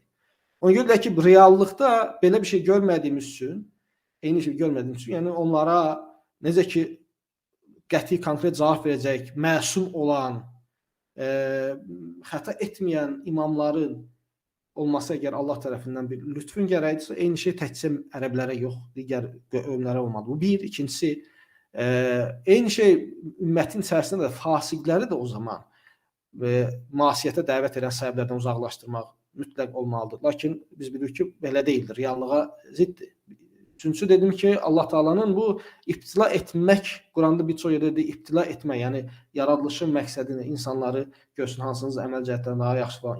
İbtila etmək fikrinə ziddir. Yəni bu şəkildə, geniş şəkildə anlamaq. Biz lütfü anlayırıq, təbii ki, qəbul edirik. Allah Taala'nın hadi olduğunu qəbul edirik. Lakin bu dərəcə geniş məndə qəbul edilmir. Gətirilən ayə özü əksinə cavab verir ki, deyir ki, Allah Taala buyuruyor: "El-yevme ekmeltu lekum dinakum və etmemtu aleykum ni'meti." Yəni nemətimi Allah Taala nemətinə tamamlamışdısa, bu ayə peyğəmbər aleyhissalatu vesselam sağ ikən tamamlanıbsa, bu zaman demək ki, artıq peyğəmbərlə Allah Taala nemətini tamamlayıb. Ona görə də bir kimsə iddia eləsə, yox, peyğəmbər o vaxta qədər imamları da bəyan eləmişdi və s. o zaman demək dediyim kimi bunun bəyanının göstərilməsi lazımdır. Yəni qəsd elədiyim kimi əqlin dəlaləti elə əqli dəlillər var ki, yəni bu məntiqi dəlillər ki, o şeydə iki nəfər ixtilaf eləməz. Əgər bu qəbildən bir dəlildirsə, deyim, buyurun Qurban bəy, söyləyin, biz qəbul edək. Lakin əqlin dəlaləti nədir? Xristianlar da bizə əqli dəlil gətirirlər. Digərlər, başqalar hər bir əqli dəlil zəruri dəlilət ifadə eləməz. Nə üçün? Çünki qüsurlu oldusa onu insanlar qəbul eləməyəcək. Necə ki, əsrlər boyunca qəbul eləməyiblər. Və sonuncu da dediyim kimi, praktikada, məsələn, bu günləri biz mövcud imamın Allah Taala'nın lütfünü, hidayətini o mövcud imamlar necə görürük? Yəni əhl-i sünnətlə bu nöqtədə əhl-i sünnətlə şiə arasında fərq nədədir ki? Yəni bir kimsə iddia eləsə ki, imam öz naibləri var, hətta bəziləri tərəfindən xəbər göndərir. Biz deyəcəyik ki, yəni bunun ümmətə faydası nədir? Tarixən baxırıq ki, imamlar, şiələrin iddia elədiyi imamlar gizləniblər. Yəni çıxıb aşkarda dəvət eləmirlər, elan eləmirlər, təqiyyə eliblər daimlə. Belə bir hidayətin ümmətə nə faydası var? Əksinə təqiyyə etməklə aldadıblar ümməti. Mən inanmıram imamlar belə bir şey deyiblər. Lakin düşün, bir kimsə gəlir əhl-i sünnət, çünki yəni rəvayətlər ki, gətirilir, orada imamlar səhih rəvayətlərdə ki, nə bilim, tərifləyib və sahabələr və şiələr bir qayda olur ki, bu təqiyyə nə eləyib? Bu təqiyyə o deməkdir ki, təqiyyə deməkdir. Yəni əgər həqiqətən də o sahabələr zəlalət əhli olublarsa, imam ümumi cümhura təqiyyə eləyərək yalan öyrədibsə, yalan deyib ki, hə, onlar Allah razı olsun və s. bu kimi dua eləyibsə, o zaman verəcək ki, bu imamlar ümmətə hidayət yox, yalnız xasul xavas, yəni xasul xavas, yalnız öz elit qrupuna öyrədiblər. Bu hidayətin, bu lütfü əhl-i sünnət nə əqlən qəbul edir, nə də nəqlən. Bu ona görə ki, əqli dəlil kifayət edəmir. Ona görə mən deyirəm ki, və axırıncı deyirəm, əqli dəlil bayaq özün əqlən həmin əqli dəlildən çıxarış elədim. Dedim ki, baxın, əgər lütfü o dərəcədə geniş şəkildə anlayırıqsa, o zaman imamət də nübüvvət kimi olmalıdır. Bu da əqli dəlildir. İmamət də nübüvvət kimi olmalıdır. Allah Taala'nın biz lütfünü, hidayətini nübüvvətdə gördüyümüz kimi, əgər şiələr deyiləsə, bu eyni şey imamətə də layiqdir. Biz deyirik ki, buyurun. Quranda, sünnətdə bu öz əksini tapmalıdır. Yəni bu çox məntiqli bir şeydir ki, Allah Taala bizə nübüvvəti lütf olaraq göndərib ki, dediyim kimi lütf arqumenti həm nübüvvəti gərəkdirir, şiələrə görə, həm də imaməti gərəkdirir. O zaman eyni şeyi görməyimiz lazımdır. Həm praktikada biz deyirik ki, Allah Taala hidayəti verib, yəni Allah Taala həyat sifətidir, peyğəmbəri ilə hidayəti göndərib, verib. Quran bizə var və peyğəmbərin sünnəti də bizə gəlib. İxtilafın olmağı labüddür. İxtilafın olmağı labüddür. Çünki ibtila Quranda buyurulduğu kimi olmalıdır. İxtilafsız ibtila olmaz. İbtila üçün ixtilaf olmalıdır. Lakin ümumən hidayət var, yəni tövhiddir, nübüvvətdir. İnsanın ateşdən qurtulması üçün, bu dünyada salamat tapması üçün nə lazımdır? Biliklər hamısı mövcuddur. Sadəcə insan qul axtarması lazımdır. Ona görə deyirəm, hidayət və lütf o cəhətdən bir problemimiz yoxdur. Biz onu qəbul edirik. Lakin bunu bu qədər genişləndirmək və daha da imamətə gətirmək, məsumiyyət, itaəti vacib olan şəxslər, sual çıxır, niyə 12? Nə üçün elə o vaxtdan da elə dalbadal, yüzlərlə, 200, 300 görə biləcəyimiz imamlar yoxdur? Yəni bu, ona görə dedim ki, əqli arqument bu şəkildə çox qüsurludur. Ona görə buyur, Quran bəy, Qurandan və sünnətdən bizə dəlillər gətirir. Eyni şəkildə Qurandan sünnətə gətirib, ikinci əqli dəlil gətirməsi, ikinci. Buyurun, onu da gətirə bilərsiniz. Lakin yəni proqres olsun, davam olsun. Yəni mən əqli dəlil üzrə cavab verdim. Kamran bəy. Bəli, mən bir sualıma əgər cavab versəydiniz. Sizin vaxtı saxlayayım da, sizin vaxtı. Elə 50 saniyə var o. Yox, Samir bəy, əgər mənim o sualım var idi çıxışımın axırında. Əgər yadınızdadırsa da. Buyurun, üzr istəyirəm. Bəlkə ola bilsin ki, mən nəzərdən qaçım cavab verək ki, nə idi sual? Bəli, yəni bu iki imamın mövcudiyyəti, o imamı ki, biz onu başa düşürük, yəni bizim anlayışımızda imamda məsum, xatadan uzaq, Quranın müəllimi, Quranın təfsirçisi və s. O cür imamın mövcudiyyəti sizin başa düşdüyünüzə görə hidayətdir, lütfdür və nemətdir, yoxsa yox? Yoxsa onun olmamağı da heç nəyi dəyişmir. Bu mənada, nemət mənada, hidayət mənada. Bildim, başa düşdüm. Reqlamentdən kənardır. 53 saniyə vaxtım var idi. Təzədən istifadə edeyim. Quran mən sualına cavab verim. Elə bir şey, fərz edək ki, elə bir şey var. Əgər olarsa o nemətdirmi, yoxsa yox? Bundan da daha ötəsini fərz etmək olar. Yəni problem nədədir? Bu sualda problem nədir? Problem ondadır ki, 12 imam olmağı olsaydı əgər bu lütf olardımı? Allahın neməti olar. Mən deyirəm ki, 1200 olsaydı daha böyük lütf olardı, daha böyük nemət olardı. Nə bilim, 12.000 olsaydı ondan da yaxşı. Hər bir nəfərə ayrıca bir imam olsaydı lap yaxşı olardı. Yəni biz indi sayından, Samir bəy, üzr istəyirəm, biz sayını soruşmuruq ki, sayından söhbət gedir. Məqamın özündən söhbət gedir. Sualınızın vermə təzyiqi yoxdur. Deyirsiniz ki, bu imamların olması lütfdür, yoxsa yox. Mən də deyirəm ki, təbii ki. Biz deyirəm ki, o əqli dəlili daha da ötəyə aparıb Mən deyirəm ki, bu əqli dəlil bizə Aydındır. sizin dediyiniz o imanın olduğunu göstərmir. Mən daha gözəl ssenari təsvir edib deyə bilərəm ki, bu daha böyük lütf olar, daha böyük nemət olar. Bəli, Bu bəli. kifayət eləmir əqli dəlil. Minnətdaram cavabınıza görə. Kamran bəy, əgər icazə versəniz, mən başlayaram. 7 dəqiqə vaxtınız var çıxışa.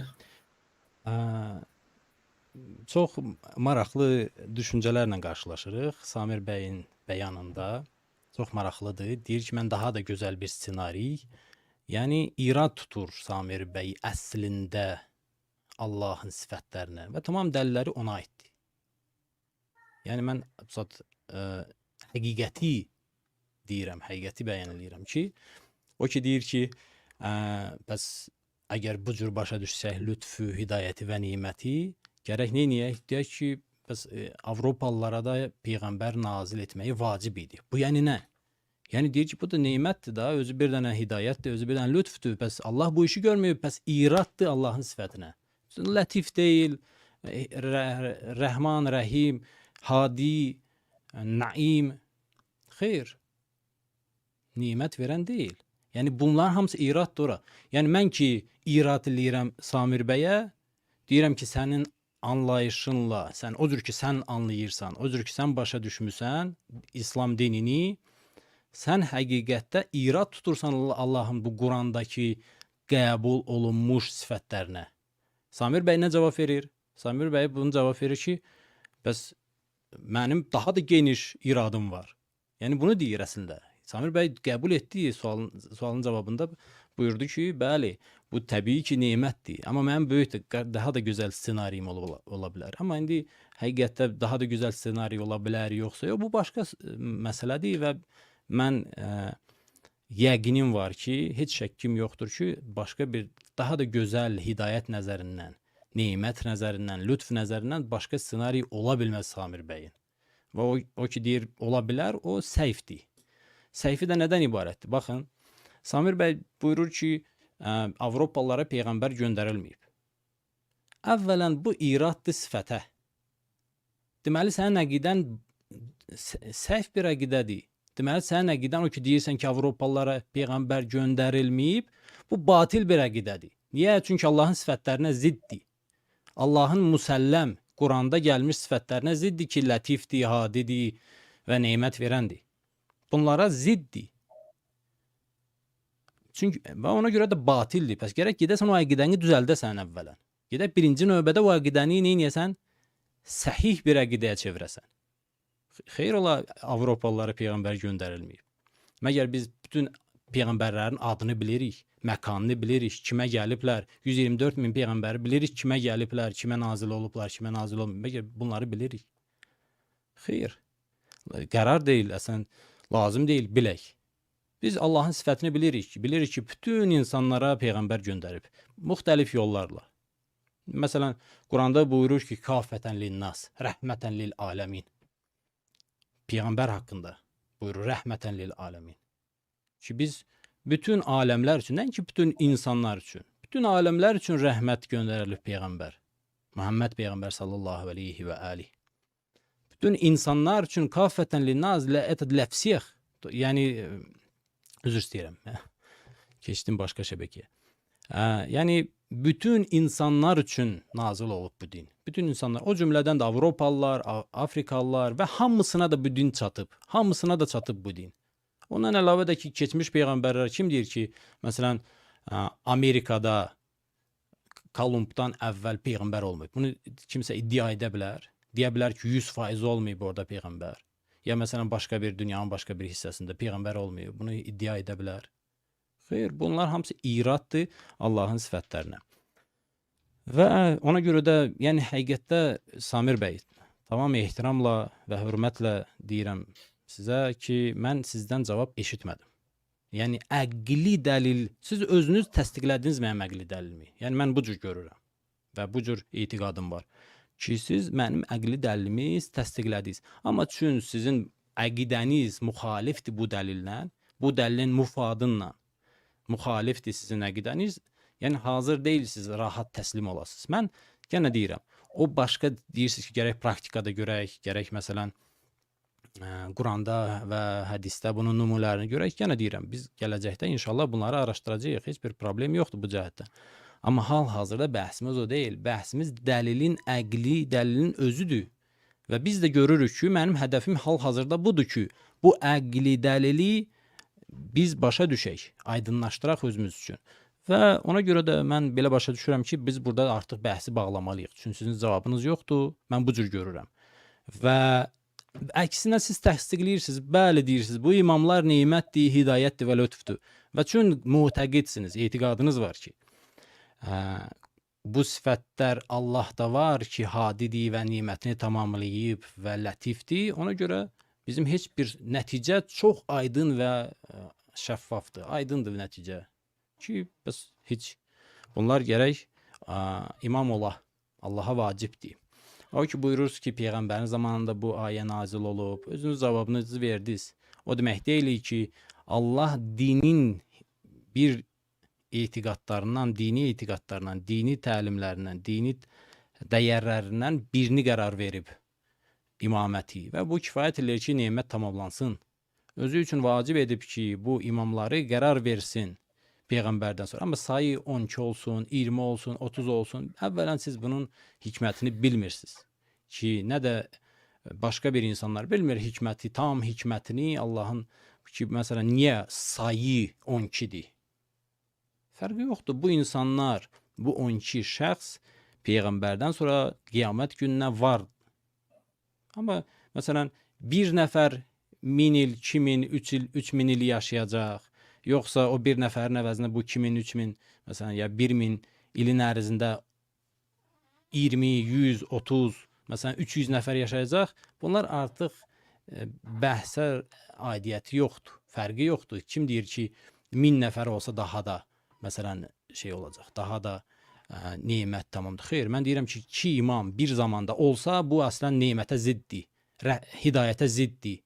Çünki əql bunu başa düşür ki, rəhbər, yəni imam, yəni o pişva, o ki qabaqda durur və onun dalınca insanlar düşməlidir, bu bir şəxs olmalıdır. 2 şəxs ola bilməz. 2 şəxs bir şəxs olmalıdır. Ona görə bu özü bir nemətdir. Rəhbərin, imamın və Qurban. onun bir nəfər olmağı hər zamanda özü öz növbəsində həm həm hidayətdir, həm nemətdir, həm lütfdür. Qurban bəy. Sual varınızdır Samir bəy. Yox, sual yoxdur, cavab verəcəm qısa. Təzədən sualın cavabı. O 7 dəqiqə sizə verilən vaxtda siz cavabınızı verə bilərsiniz. Əgər sual varsa, sual verə bilərsiniz. Yox, sual yoxdur. Onda başlayın, 7 dəqiqə vaxtınız var. Deməli, Qurban bəyin dedikləri yəni açıq-aşkar iftiradır. Yəni mən Allahın hədis sifətinə, nə bilim, latif olmağına falan etiraz edirəm. Belə olmadı əksinə. Mənim əqli dəlilim çox aşkar bir əqli dəlildir və çox təəccüb edirəm ki, Qurban bəy o əqli dəlili başa düşmədi. Yəni. Məsəl üçün başqa cür deyim. Qurban bəy elə bir ki, təsəvvür ki, Qurban bəyin yerinə Azərbaycanda bu İbrahimlər cəmaatına olan bir peyğəmbər oturub və iddia edir ki, Allahın lütfü gərəyidir ki, hər bir əşirət və qohum əqraba içərisindən bir peyğəmbər göndərsin ki, necə ki bunu deyirlər ki, insanlara doğru yolu göstərsinlər. Və mən ona deyirəm, xeyr, sən lütfü, hidayəti səhv başa düşmüsən. Yəni Allah Taalaya bu mənada geniş şəkildə vacib görmək, lütfü vacib görmək, hidayət görmək doğru deyildir. Eyni şey Qurban bəy ona cavab verəcək. Qəsdim ondadır ki, bu cür cavab vermək, o demək deyildir ki, mən Allah Taalanın hədi və yaxud da latif sifətlərini qəbul edirəm. Bu dediyim kimi. Qaldı ki, mən əqli dəlillə cavab verdim, yoxsa bunu buraxırıq oxucular özləri, dinləyənlər özləri qərar verərlər. Mən əqli dəlillə cavab verdim, yoxsa mən istəyirəm ki, gözləntim budur da. Bayaqlar dediyim kimi, əgər Allah Taala şiələrin anladığı kimi şəkildə, biz deyirik ki, biz lütfü, hidayəti anlayırıq, lakin şiələrin anladığı şəkildə anlamırıq. Biz inkar eləmirik. Allah Taala'nın latif olmağı, hədi olmağı inkar eləmirik, etiraz da eləmirik. Biz deyirik ki, Allah Taala onu insanlara kifayət edəcək dərəcədə verib. Şiələr deyirlər ki, yox, imamsız kifayət eləmir. Bu nöqtədə də əqli dəlil, ona görə buradakı dəlil əqli dəlil deyil. Buradakı dəlil onu göstərir ki, tarixən hidayətin tamamlanması üçün mütləq imamların olması vacibidir, yoxsa yox. İmamsız hidayət natamam. Biz deyik ki, bunu qəbul etmirik. İndi mən soruşuram ki, əgər Allah Taala hədir, yəni şiələrin anladığı kimi hədirsə və Allah Taala hidayətini kitab və peyğəmbəri vasitəsilə göndərir. Kitabı və peyğəmbəri vasitəsilə göndərir. İmamətə dəlalət biz kitabdan götürməliyik. Kitabdan və peyğəmbərin qəti sünnətindən. Buyurun, yəni əgər belə bir şey varsa, yəni o zaman biz bunu Qurandan və sünnətdən götürməyimiz lazımdır. Mən ona görə vaxtın xatirinə ki, Qurban bəy eşidim ki, Qurandan, sünnətdən nə konkret dəlil gətirir, ən güclü dəlilini istəyirəm. Yəni ən güclü dəlili nədir? Buyursun, eşidən dinləyicilərimiz də yəni qulaq asırlar. Özləri qərar verirlər. Mən əqli dəlillərə kifayət qədər cavab verdim, yoxsa yox? Bəli. Kamran. Bəli, sizin vaxtınız elə 4 dəqiqə 15 saniyə vaxtınız var Samir. Kamran bəy, biz qərar deyil axıra kimi söhbət eləyək. Bizim yəni o maksimum 7 dəqiqədir. Yaxşı. Qurban, sual varınızdır? Xeyr. Onda 7 dəqiqə vaxtınız var, başlaya bilərsiniz. Bəli. Mən iftira atmıram. Yəni Samir bəy, mən özüm başa düşürəm ki, siz o cür düşünürsünüz, etiqadınız budur ki, sizin rəddiniz və iradlarınız Allahın sifətinə deyil və başa düşmürsünüz əslində ki, onlar Allahın sifətinə iraddır. Amma mən başa düşürəm, mən bilirəm ki, sizin etiqadınızda bu başqa cür görünür. Sizin gözünüzdə bu başqa cür. Bunu mən çox aydın başa düşürəm. Amma mənim sözüm budur ki, nəticədə başa düşsəniz də, başa düşməsəniz də siz, nəticədə bunların hamısı irad Allahın sifətinə. Bu bir. İkincisi ki, o ki deyirsiniz İbrahimilərə mən eyni sizin cavabınızı verirəm. Xeyr, əslən o cavabı vermərəm mən sizə. Çünki bu, o ki deyirsiniz geniş şəkildə, bəli, biz tamam geniş şəkildə Allahın lütfünü, hidayətini və neymətini başa düşürük. Bu cür başa düşürük ki, tamamilə hadidir, lətifdir və nəimdir, neymət verəndir. Yəni bu tam geniş şəkildə. Necə ki mümkündür, o cür geniş şəkildə başa düşürük bu mənaları və əslində başqa cür başa düşmək bizim üçün mümkün deyil. Yəni biz deyək ki, neymət verib, amma tamam neymətləri verməyib. Xeyr, biz deyirik bu Allah üçün mümkün deyil. Hər neyməti ki var idi, hamısını bəşəriyyətə verib. Hər neyməti ki mümkün idi, bəşəriyyətə versin, verib. Tamamilə verib. Tamamilə geniş formada, geniş şəkildə. Ona görə təbiidir ki, mən heç vaxt o niməti və lütfü və hidayəti Allahın tərəfindən olan, onu heç vaxt belə necə deyək, o genişlikdən elə daraltmaram, yəni, heç vaxt. Mən demərəm ki, sizin cavabınızı mən heç vaxt İbrahimlərə vermərəm. Mən dəlil gətirərəm, əqli dəlil gətirərəm Samir bəy. İbrahimlərə ki, sizin dediyiniz əslən nə lütfdür, nə hidayətdir, nə də ki neymətdir. İbrahimilərin dediyi heç biri deyil. Nə hidayətdir, nə lütfdür, nə neymətdir. Niyə? Bilirsiniz? Çünki Allahın dini ki, Peyğəmbərin, Muhammed Peyğəmbərin sallallahu aleyhi və aleyhinin vasitəsilə insanlara nazil edib və göndərib, o kamildir. Və o İbrahimləri ki, sizin məsələn ölkənizdə var, Azərbaycanda var, onların gətirdikləri dəyərlər və təlimlər naqisdir. Və ona görə əgər özlərinə çağırırlarsa da onlar, öz təlimlərinə, öz əqidələrinə, öz dinlərinə çağırırlarsa da, bunun harası hidayətdir, harası lütfdür, harası neymətdir. Məlumdur ki, bu cür deyil. Çünki İslam dini mükəmməl bir dindir, kamil bir dindir. Quran kitabı kamil bir kitabdır. Asimani və ilahi kamil bir kitabdır. Ondan sonra hər nə gəldi, hamısı azğınlıqdır. Hər bir kitabı ki gəldi din olaraq, vəhy olaraq, dini bir dənə dəyər olaraq, dini bir dənə təlim olaraq, o geri qayıtmaq deməkdir. Ən azı geri qayıtmaq deməkdir. Çünki İslamdan sonra ondan da artıq mükəmməl bir din ola bilməz. Qurandan daha da mükəmməl bir kitab ola bilməz. Və biz Peyğəmbər sallallahu aleyhi və aleyhidən sonra ancaq ehtiyacımız o dini bizə başa salan, o dini təfsir edən və o dini həyata keçirən bir şəxsə ehtiyacımız var. Ki o dinin dəyərlərini bərpa etsin, o dinin dəyərlərini həyata keçirsin və öz həyat tərzi ilə bizə nümunə olsun. necə ki peyğəmbər usvə həsənə idi, o cürdə o bir usvə həsənə olsun. Çünki biz görmürük, hal-hazırda görmürük peyğəmbər. Əslən baxın Əhl-i Sünnət məktəbinə baxın, 4 dənə məzhəb var. Hər biri müxtəlif cür namaz qılır. Biri əlini belə qoyur, biri belə qoyur. Bu nə deməkdir? Bu o deməkdir ki, bunlar bilmirlər peyğəmbər həqiqətdə necə namaz qılıb. Bilmirlər. Çünki bilmirlər peyğəmbər daha bu namaz iyi ki gündə 5 dəfə qılınır və bu səhabələr bu 5 dəfə peyğəmbərin namaz qıldığını görüblər böyük sayda və düz çatdıra bilməyiblər gələcək nəslə. Bu o deməkdir ki, o başqa biraz mürəkkəb, biraz dərin məsələləri betəri qovla çatdıra bilməyiblər. Daha da aydındır ki, çatdıra bilməyiblər. Çünki sən ən vacib, ən zahir, ən aydın məsələni düz çatdıra bilməyiblər. Biri belə qılır namazı. Biri əlini bura qoyur, biri qarnına qoyur, biri sinəsinin arxasına qoyur, biri əlini düz tutur. Bu deməkdir ki, peyğəmbər nümunə olaraq bunlara çatmayıb. Bu insanlara, müsəlmanlara çatmayıb. Və bir dənə şəxsə ehtiyac var ki, həmən sünnəni, həmən həyat tərzini, həmən ibadətləri gəlsin xətasız, məsum olaraq bir dənə göstərsin bizə, çatdırsın bizə. Bu nemətdir. Amma o ki, təzə din nemətdir, yox, təbiidir ki, nemət deyil. Təzə bir din nemət deyil. Çünki o din mükəmməldir, İslam dini mükəmməldir, Peyğəmbərin gətirdiyi din mükəmməldir və hər bir din ondan sonra gəldi, o artıq nədir? Naqis olacaq ya da eyni həmən o din kimi olacaq. Ya naqis olacaq ya onun kimi olacaq. Ona görə o ki, məsələn, hər qəbilədə, hər insanın içində bir dənə Peyğəmbər olsun, bu özü bir dənə nemətə və lütfə və hidayətə ziddir.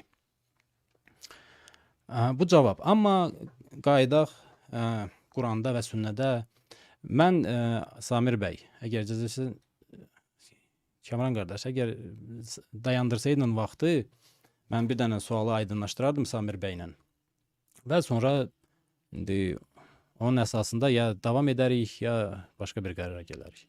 Samir bəy, mən bildiyimə görə bizim vaxtımız necə? Reqlamentdən çıxırıq axı biz. Bir dəqiqə Vaxtı dayandıraq, yoxsa nə deyirsiniz? Yox, mən sualım var sizə bəhslə, yəni müzakirə ilə əlaqədar. Bizim vaxtımız 2 saat idi, düzdür? Və mən də bilirəm ki, indi sizin də namaz vaxtınız gəlib. Hələ gəlməyib. Hələ namaz vaxtım gəlməyib. Yaxınlaşır da. Yarım saatdan çox var. Yarım saatdan çox var. Yoxdur, mən təklifim buydu ki, yəni üçün bizim indi 2 saata yaxındır bəhsimiz davam edir. Yəni biz bunu 1 saat 10 dəqiqə falan keçib bizdə. 1 saat 10 dəqiqə. 1 saat 10 dəqiqə. Yoxdur.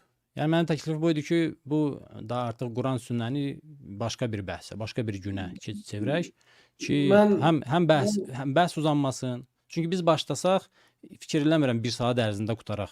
1 saat içərisində. Burada yəni bəhsi mən uzatmıram. Mən çox konkret dedim ki, əqli dəlilizə siz deyirsiniz mənim əqli dəlilimi sizi qane eləmədi.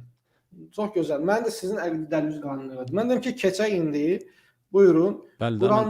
Quranda ən güclü dəlil nədir? Məsələn, mən bu İbrahimlə bağlı sizə verdiyiniz o cavabı təzədən şərh verə bilərəm. Amma mən nə üçün şərh vermirəm? Çünki çox təəssüf ki, belə görən ki, bir nəsə kənar bir şey qeyd edən kimi siz ora toxunursunuz və 7 dəqiqə onun haqqında belə necə ehtiyatsız şəkildə danışırsınız.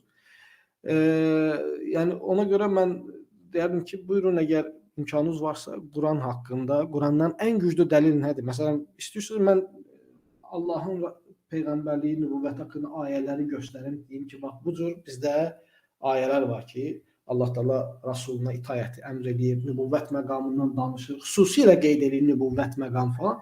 Biz deyim ki, Quranda belə bir dəlil. Quranda belə bir dəlil hardadır? Yəni ən güclü dəliliniz nədir? Vilayət ayəsidir, yoxsa hansıdır ən güclü dəlil? Onu qeyd ediyor yəni. Samir bəy, mənim sözüm onda deyil idi ki, siz bəhsi uzadırsınız. Mən deyirəm ki, əgər biz bu bəhsə başlasaq, çünki bəhsimizdən xeyli keçib, da 1 saatdan çox keçib, biz bu bəhsə başlasaq, xeyli keçəcək, yəni xeyli davam edəcək. Çünki xırda bir bəhs deyil. Görək nə qədər gedir də. Yəni yox. İnşallah yəni fərq yoxdur məncə. İstəyirsiniz indi davam edək, istəyirsiniz başqa günə salaq. davam Davam edək, eləyək. eybi yoxdur. Davam elə bir Qurandan İndi o istəyirəm. Kəmran, o vaxt ki qalmışdı biraz, onda mən bir neçə dəlil açıqlayacağam. Əlbəttə ki, vaxt üçün o azdır, imkan yoxdur mən geniş şəkildə bu dəlilləri gətirim. Bir dənə dəlil gətirəcəm Quran ayələrindən. Əlbəttə ki, tək Quran ayələri ilə biz kifayətlənməyəcəyik. Samir bəyin özü buyurdu ki, şərtlər də təvatür hədislər. İnşallah biz gələcəkdə çox ayələrə və hədislərə toxunacağıq və görəcəksiniz ki, imamət bəhsi çox bir aydın məsələdir Quranda və hədisdə və İslam dinində. Allah Teala buyurur ki, Ətiyullah və Ətiyur Rasul və ulil əmri minkum.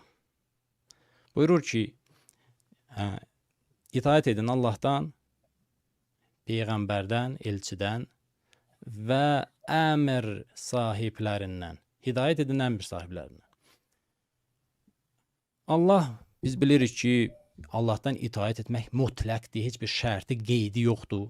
Peyğəmbərdən də itaət etmək heç bir şərti, qeydi yoxdur. Çünki mən yuti'ir rəsul fəqət ətə Allah. Çünki kim itaət edir Rəsuldan, Allahın özü buyurub. Kim itaət edir Rəsuldan, elçidən, o Allahdan itaət etmiş olur həqiqətdə. Həqiqətdə Allahdan itaət etmiş olur.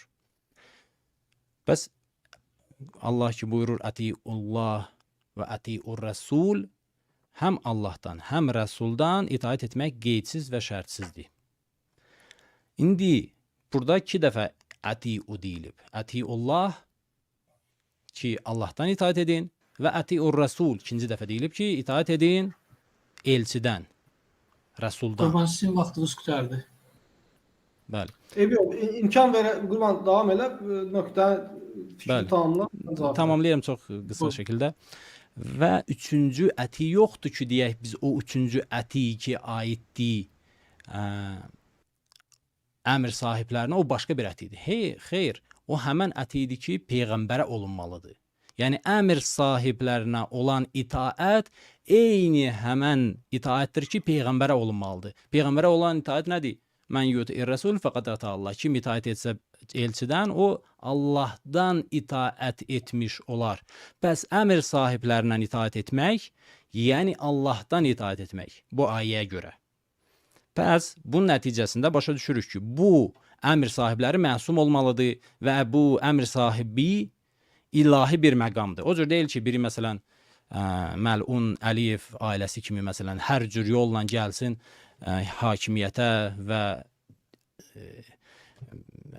əmr sahibi olsun, biz ondan itaət edək. Xeyr, onlardan söhbət getmir, o cür insanlardan söhbət getmir. Çünki hakimiyyətə gələn insanlar müxtəlif yollarla gəlir. Biri o cür yolla, biri bu cür. Xeyr, ancaq Allahın seçməsi ilə və təyin etməsi ilə əmr sahibi olanlar, imamlar, xəlifələr, bunlardır o şəxslər ki, onlardan itaət, yəni Allahdan itaət etməkdir və heç bir qeydi şərti yoxdur.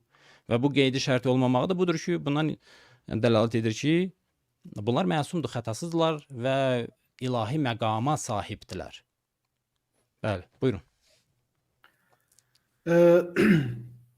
Başlamadan əvvəl, qısa bir dənə sorayım. Bu ayədən biz şiələrin anladığı imamət məqamını bu ayədən nas olaraq başa düşürük, yoxsa ayənin zahiridir, yoxsa ayə mücməldir, sadəcə olaraq siz qarinalar ilə, nə bilim, ümumən başqa müqəddimələr ilə o mənanı çıxardırsınız. Bəli, Yəni, çünki məsələn, mən belə gördüm ki, zahirdir. siz bu mənanı çıxartmaq üçün müqəddimələrə ehtiyac duydunuz. Yoxsa o mənanı, məsəl üçün bir verin ərəb dilində və yaxud da tərcümədən falan hardan kiməsə oxusun, zahirən onu başa düşəcəklər, yoxsa mütləq o müqəddimələrə ehtiyac var? Ümumiyyətlə, Quran ayələri, ayələr, Quran, bunlar bu cürdür ki, bunlar yəni bir-biri ilə başa düşülməlidir. Yəni bir şəxsi ki, Quran təfsirində, bir şəxsi ki, Quranın dilinlə tanışlığı yoxdur. Siz məsələn, müasir ərəblərə bu kitabı verin, heç nə başa düşməyəcəklər. Əslən, elə bir şey başa düşəcəklər ki, heç bir alim o təfsiri gətirməyib. Yəni, ona insanın gərək tanışlığı ola Quranın dili ilə. Quranla gərək tanışlığı ola, başa düşən nədən söhbət gedir, kim danışır və kimlə danışır, bunlar başa düşməlidir. Bəli, bunu başa düşsə, bilsə ki, ilahi kitabdır, bu bir dənə zahirdir. Bu zahirdir və tam şəkildə də başa düşülür bunlar və başqa cür də ola bilməz. ayənin özü zahirdirsə müqəddiməyə ehtiyac yoxdur. Ayə zahirdir. Yəni zahirən başa düşülən ayədə müqəddiməyə ehtiyac yoxdur. Müqəddimələrə o vaxt ehtiyac var ki, o məna zahir deyil, o mənanı siz içərdən çıxartmanızdan ötürü müqəddimələr gətirir. Və necə ki siz elədiniz, Qurban bəy. Bu müqəddimələr dəlil və sübut deyil, Samir bəy. Bunlar sübut dəlil deyil. Bu müqəddimələr bu cür deyil ki, mən gələm hardansa dəlil gətirəm, xeyr, məsələn hardansa sübut gətirəm. Bu cür deyil ki, mən hər bir aqil insanın başa düşdüyünü onun gözünün qabağına gətirirəm ki, daha da aydın olsun mən nə demək istəyirəm. Və əks halda mən dəlil gətirmirəm ki, müqəddimə olaraq. Dəlil gətirmirəm ki. Mən sadəcə açıqlayıram, ayəni açıqlayıram. Başa salıram ki, burada bir dənə məna var ki, bu ayədə bir məna var ki, ayənin özündən başa düşülür. Məsələn, Samir bəy, bir dənə müqəddimə deyin ki, mən onu ayənin özündən ya da başqa bir ayədən çıxartmış olmuyum. Bir dənə məna müqəddimə gətirin ki, ayənin özündə o olmasın. Bilmək istədiyim nə idi? Bu zahirdir deyirsiniz. Yəni şey deyil, mücməl deyil. Deyirsiniz ki, ayənin zahirindən bu başa düşülür. Bəli, o demək deyil ki, onu məsələn açıqlamaq olmaz, başa salmaq olmaz. Zahir o demək deyil ki, başa salmaq olmaz. Zahiri başa salmağa, açıqlamağa ehtiyac yoxdur. Əgər zahiri təbil eləmək istəyirsə, başa salmağa, açıqlamağa ehtiyac var. Diqqət edin yəni buna. Nas ümumiyyətlə, nas odur ki, ondan bir başqa məna başa düşülmür. Ehtimal yoxdur nasda. Zahirdə ilk ağla gələn məna var, sonra ikinci məna ehtimal ola bilər. Zahir ola bilər, məcaz olsun ya da olsa həqiqət. Yəni zahir, bəziləri başa ki, zahir mütləq həmişə həqiqət olsun. Xeyr. İndi mən sizə nə deyim? İndi mən cavab olaraq keçirəm, cavab deyirəm. Bəli. Əvvəla bu ayədə Əgər icazə versəniz Samir bəy, sizin sualınıza mən cavab vereyim. Sizin daha da aydınlıq gətirmək üçün də sizin sualınıza. Və sonra siz daha indi 7 dəqiqə ərzində çıxış edərsiniz. Quran o ayədən ki mən gətirdiyim, ondan bəzi mənalar nəsdi, bəzi mənalar mən bəyan etdiyim mənalar, bəzi mənalar zahirdir. Tam zahir deyil. Bəzi mənalar zahirdir. Məsələn, Qurban bəy, çox üzr istəyirəm. Mən əmr sahiblərindən. Siz başqa mövzuya keçirsiniz. Mən yəni dedim ki, mən sualım o idi ki, bu ayə nasıl? Yox, mən sizin sualınıza cavab verirəm. Siz deyirsiniz ki, nəsdi yoxsa zahirdir. Mən müxtəlif mənalar çıxartdım o ayədən. O bəzi mənalar zahirdir, bəzi mənalar da nəsdi. Mən sizə onu buyururam ki, sizin özünüzün sualınızdır. Bəzi mənalar yox. Sizin çıxartdığınız məna ki, burada ulul əmr deyildikdə qəsd olunan imamlardır ki, məsum imamlardır, onlara itaət vacibdir. Bu nas olaraq başa düşülür, yoxsa zahir olaraq başa düşülür? Mən imam hansısa da şəxsdən söhbət açmadım. Hansı şəxsi demirəm mən. Ümumən belə imamların varlığı, məsum olmaqları. Bu bir Samir bəy, bu bir. İkincisi də ki, mən müxtəlif mənalar əldə etdim bu ayədən. Müxtəlif mənalar. Deyirəm ki, bəzi mənalar zahirdir, bəzi nəsdir. Biz bu mənalar hamısı bir yerində dəvat edirik İmamətə. Bəli? Misal üçün. Nas hansı mənada onu bir dənə misal. Ki, gərək itaət edəsən əmr sahiblərindən. Bu nəsdir yoxsa yox? İtaət etmək heç. Başa düşdük. Amma sizin etiqadı, sizin şiəli etiqadına dəlil olaraq gətirdiyinizdə nas bu ayədə nədir? Yəni təkrar olacaq Samir bəy. Mən hamısını bəyan elədim. Bəli. Yaxşı. Yəni belə başa düşdüm ki, təkrar edəndə yəni burada şey olur. Mən keçirəm sizə bu ayədən gətirdiyinizi, mən sizə deyirəm ki, bizim zahirən təkcə bizim yox, ümumiyyətlə ümmətin əksəriyyətinin o zahirən ayədən. Samir bəy, siz başladınızsa da əgər Kamran bəyə də Kamran qeyd elə Kamran qeyd elə. Əksinə əhl-i sünnət deyir ki, imami şiələrinə qarşı ən böyük dəlillərdən biri bu ayədir. Çünki bu ayəni siz tanımaq. Allah Teala bu ayədə buyurur ki, ya eyyuhellezine amenu ati'ullaha ve ati'ur rasul ve ulil emri minkum ve iza tanaza'tum fi şey'in farudduhu ilallahi ve rasul. Allah'a və Rasuluna əgər bir şeydə ixtilaf elədirsə, Allah'a və Rasuluna qaytarın. İn kuntum tu'minuna billahi vel yevmil axir. Əgər Allah'a və axirət günə inanırsınızsa. Çox önəmli bir nöqtə toxunursunuz ki, dediniz ki, müstəqil olaraq itayəti Allah'a və peyğəmbərinə buyurdu. Müstəqil şəkildə itayəti Allah'a və peyğəmbərinə buyurdu. Lakin ulul əmrə gəldikdə buyurmadı. Və alimlər də bu ayədən zaten o mənanı başa düşürlər. Deyirlər ki, o deməkdir ki, ulul əmrə itaət Allaha və Rasuluna itaətdən asılıdır. Əhl-i sünnət deyir ki, ulul əmrə itaət Allah və Rasuluna itaətdən asılıdır. Yəni, o mənada ki, ayənin ikinci cəzı bunu dəstəkləyir. Peyğəmbər sallallahu aleyhi və səlləm buyurur ki, la ta'atə illə fil ma'ruf. Ma'rufdan başqa şeydə itaət yoxdur. Və ayədə də bu məna orada var. Nas deyil, zahir deyil, lakin xafi də olsa vardır. Amma ayənin ikinci cəzı çox aşkardır. Deyir, əgər fikir ayrılığına düşsəniz, Allah Teala demir ki, "Varudduhu ilallahi ve'r-rasuli ve'l-əimmetil ma'sumin min ba'di'r-rasul." Belə bir şey demir. Yəni desəydi Allah Teala desəydi bu milləti, yəni sizin məntiqinizlə deyirəm ha, yəni mənim məntiqim. Əgər Allah Teala bu ayədə onu endirsəydi də biz bu ümmət bu hala düşüb mübahisə eləməzdilər. Açıq şəkildə Allah Teala deyərdi. Biz də daha durub bundan sonra ay bu ayədə bunu deyir Allah, yoxsa bunu qəsd eləmir ki, bu özlüyündə dəlalət edir ki, bu ayədə zahir deyildir. Bu boyda insanların, ərəb dilini bilən insanların durub müzakirə etməyi bunu göstərir ki, bu ayədə o zahir deyil. Əksinə zahir olan odur ki, deməli ulul əmr əgər ixtilaf varsa Allah Teala buyurmadı ki, ixtilafda onu mütləq qaytarmalı Allaha, Rasuluna və əmr sahiblərinə. Bu birinci nöqtədir. Yəni bu ayə özü açıq-aşkar bizə deyir ki, ixtilaf varsa mütləq qaytarmalısınız Allaha, yəni kitabına. Çünki birbaşa Allahla əlaqəmiz yoxdur. Kitabına qaytarmalıyıq və Rasul Allahın Rasulunun sünnətinə qaytarmalıyıq. Və əhl-i sünnət bunu eləyir. İxtilaflı məsələdə qaytarır Allah kitabına və sünnətinə qaytarır. İmamlar yoxdur bu ayədə. Əksinə ulul əmr sözü, ulul əmr siğası cəmdir, ümum ifadə edir. Onu xüsusiləşdirmək üçün mütləq bir dəlil lazımdır ki, xüsusiləşdirsin ki, Allah Teala burada ulul əmr deyildikdə bütün əmr sahiblərini qəsd edəmir. Çünki ulul əmrə burada əmr sahibləri, bura alimlər də daxil ola bilər, hökm sahibləri də daxil ola bilər. Ki, təfsir kitablarında hər iki təfsir mövcuddur. Bəziləri deyilər ki, ümumən bu hamısına aiddir. Bunu xüsusiləşdirmək üçün, tutaq ki, deyək ki, burada ulul əmr deyildikdə qəsd edilən hökm sahibləridir. Ki, ümmətin üzərində idarə edənlər. Bu ulul əmrin məhz xəlifəyə aid olmasından dəlillədir. Xəlifənin təyin elədiyi əmrlərə də itaət eləmək vacibdir.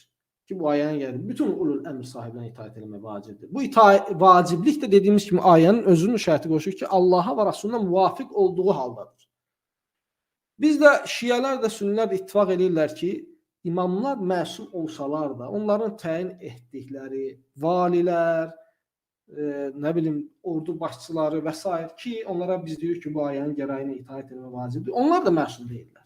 İmamlar belə bir şey, imami şiələr heç onlar haqqında belə bir şey iddia eləmirlər ki, ən azından Əl-Murtədə Əş-Şərif bu nöqtəyə cavab verərkən Əş-Şəfi fil İmamə kitabında bu nöqtəni təsdiqləyir. Yəni Mu'təzilə deyir ki, yox, sizin bizə izah elədiyiniz ilzam doğru deyildir. Biz demirik ki, imamların valiləri də onlara itaət vacib olmalıdır. Ki, adətən itaət, imamlara itaət, bütün milyonlarla müsəlman birbaşa bir imama itaət edəmir. Onun naibləri olur, onların əmirləri olur, bununla itaət olur.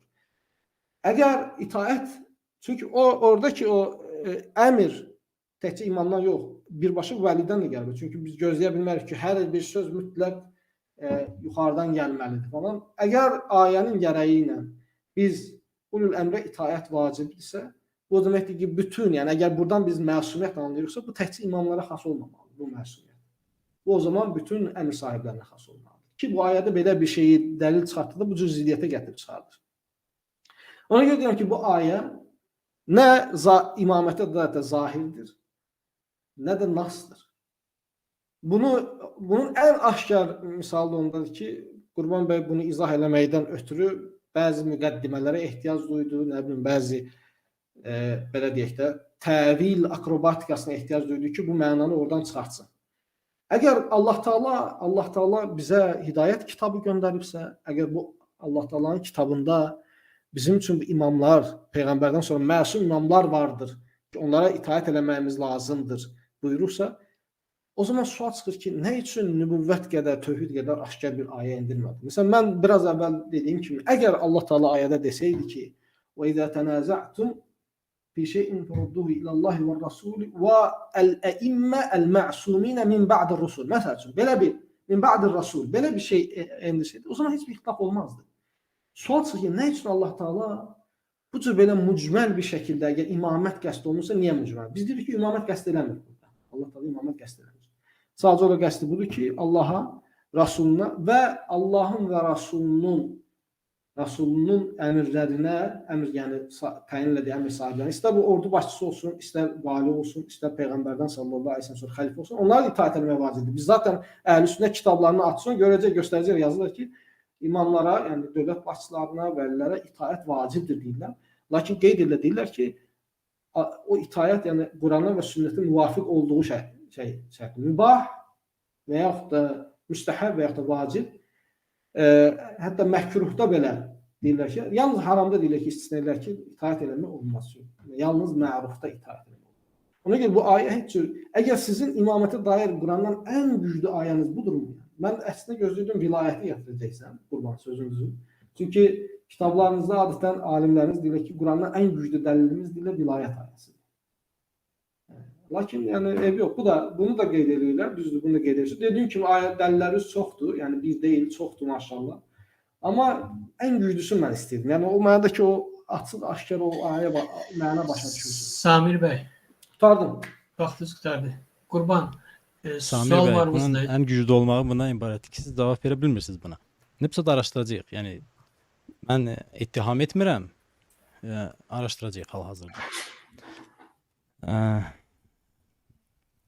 Mənim suallarım var, Kəmran. Buyurun. Buyur verə bilərsiniz. Samir bəy, siz bəzi sözlər dediniz ki, yəni nəinki bəzi sözlər, sizin tamamilə çıxışınız yəni əsassız, yəni o cür ki mən başa düşdüm, Samir bəy. O cür ki mən başa düşdüm, tamamilə əsassız və ayəyə xilafdır. O cür ki mən başa düşdüm. Və istəyirəm indi dəqiqləşdirəm. Suallarım bundan ibarətdir ki, yəni suallarımın hədəfi budur ki, mən istəyirəm dəqiqləşdirəm. Mümkündür mən sizi düz başa düşməmişəm. Necə ki, məsələn, siz buyurdunuz ki, mən hardasa sizi düz başa düşmədim. Hansısa da söhbətdə, hansısa da mövzuda. Ona görə mən istəyirəm bu sualları soruşam. Yəni hədəfim ancaq budur, Samir bəy. İstəyirəm dəqiqləşdirəm. Düz başa düşmüşəm, yoxsa yox. Siz birinci dediniz ki, bəs burada üçüncü dəfə ətiu deyilməyib və bu dəlalət edir buna ki, əmr sahiblərinə itaət etmək asılıdır Allahdan və Peyğəmbərdən itaət etməkdən. Bunun mənasını mən düz başa düşmək istəyirəm. Yəni nə deməkdir ki, asılıdır? Yəni bu mənada mən bu cür başa düşdüm, Samir bəy. Ki siz dediniz ki, mən bu cür başa düşdüm ki, yəni o halda ki, əmr sahibi Allahdan və Peyğəmbərdən itaət etdi, onda əmr sahiblərinə itaət etmək lazımdır. Əks halda yəni itaət etmək olmaz. Düz başa düşmüşəm, Samir bəy? Bəli, əmr sahibi məsəl üçün məsum bir insanı öldürməyə əmr eləsə, ona itaət etmək olmaz. Bəli.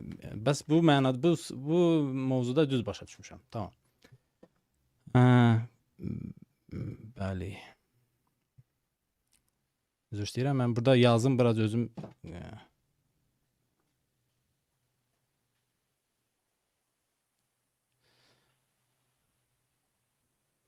Bəli, siz buyurdunuz ki, xüsusidir burada ayə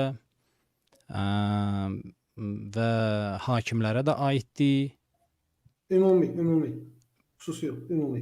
Bəli, xüsusi deyil, ümumidir və hakimlərə də aiddir. Yəni hakimlərdən kimi nəzərdə tutursunuz? Məsələn, Məlun Əliyev ailəsi kimi hakimlərə aiddir.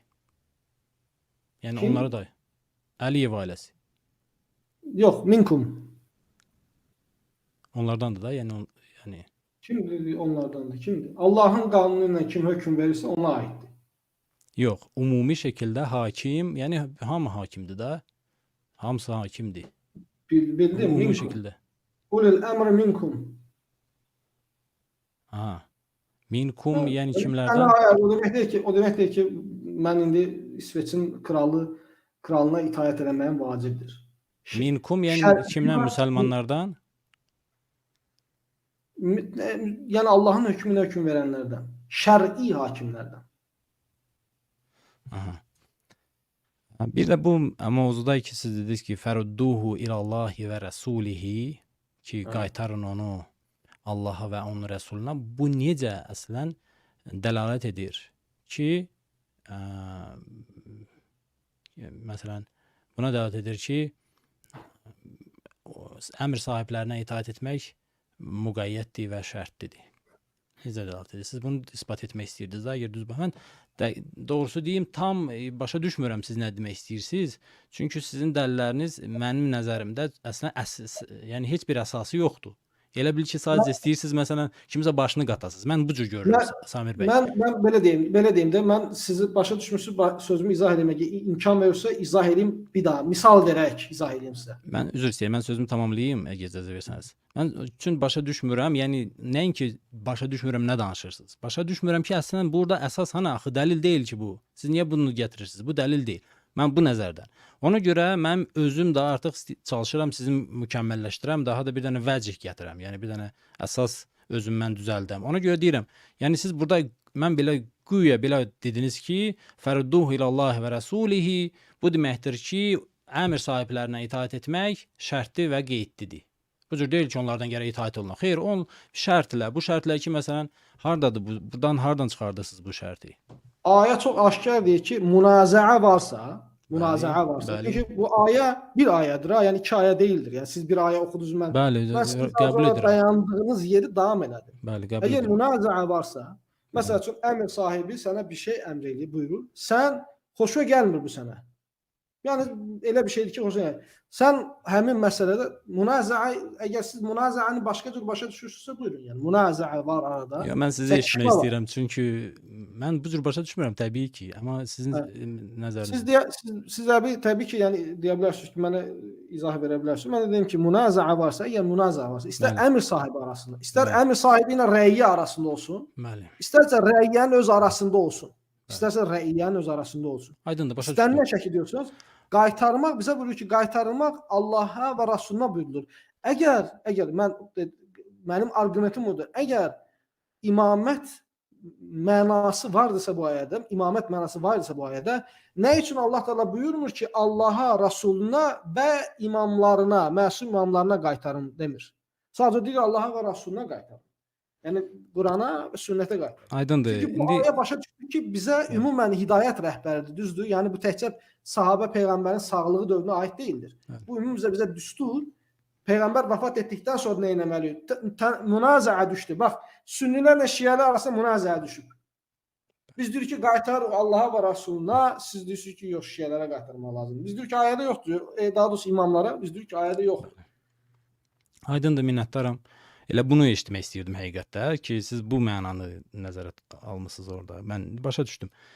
Zehnimə gəldi siz çıxış edəndə, amma inanmadım ki, siz bunu inanmaq istəmədim ki, siz bunu demək istəyirsiniz. Çünki Kamran, biz başlaya bilərik. Buyur Qurban. Bəli, niyə inanmaq istəmədim? Çünki bu axı ayənin xilafıdır. Yəni ayədə bir söz deyilir, siz başqa cür bu ayəni başa düşürsünüz. İndi aydınlıq gətirəcəm bu məsələyə. Baxın, bu ayədə bir dənə müxatəb var. Düzdür, müxatəb var. O kəslər var ki, onlara nədir? Xitab olunub. Və Allah Teala bu ayədə buyurur ki, ey o xitab olunanlar, o şəxslər, o kəslər ki, onlara xitab olunub. Siz əgər tənazətum bir-birinizlə, yəni bir-birinizlə, nəinki əmr sahiblərinizlə. Burada bəhs bir-birinizlə tənazətum, tənazəu. Bu, yəni, necə tərcümə eləyək? Bir-birinizlə mənasındadır.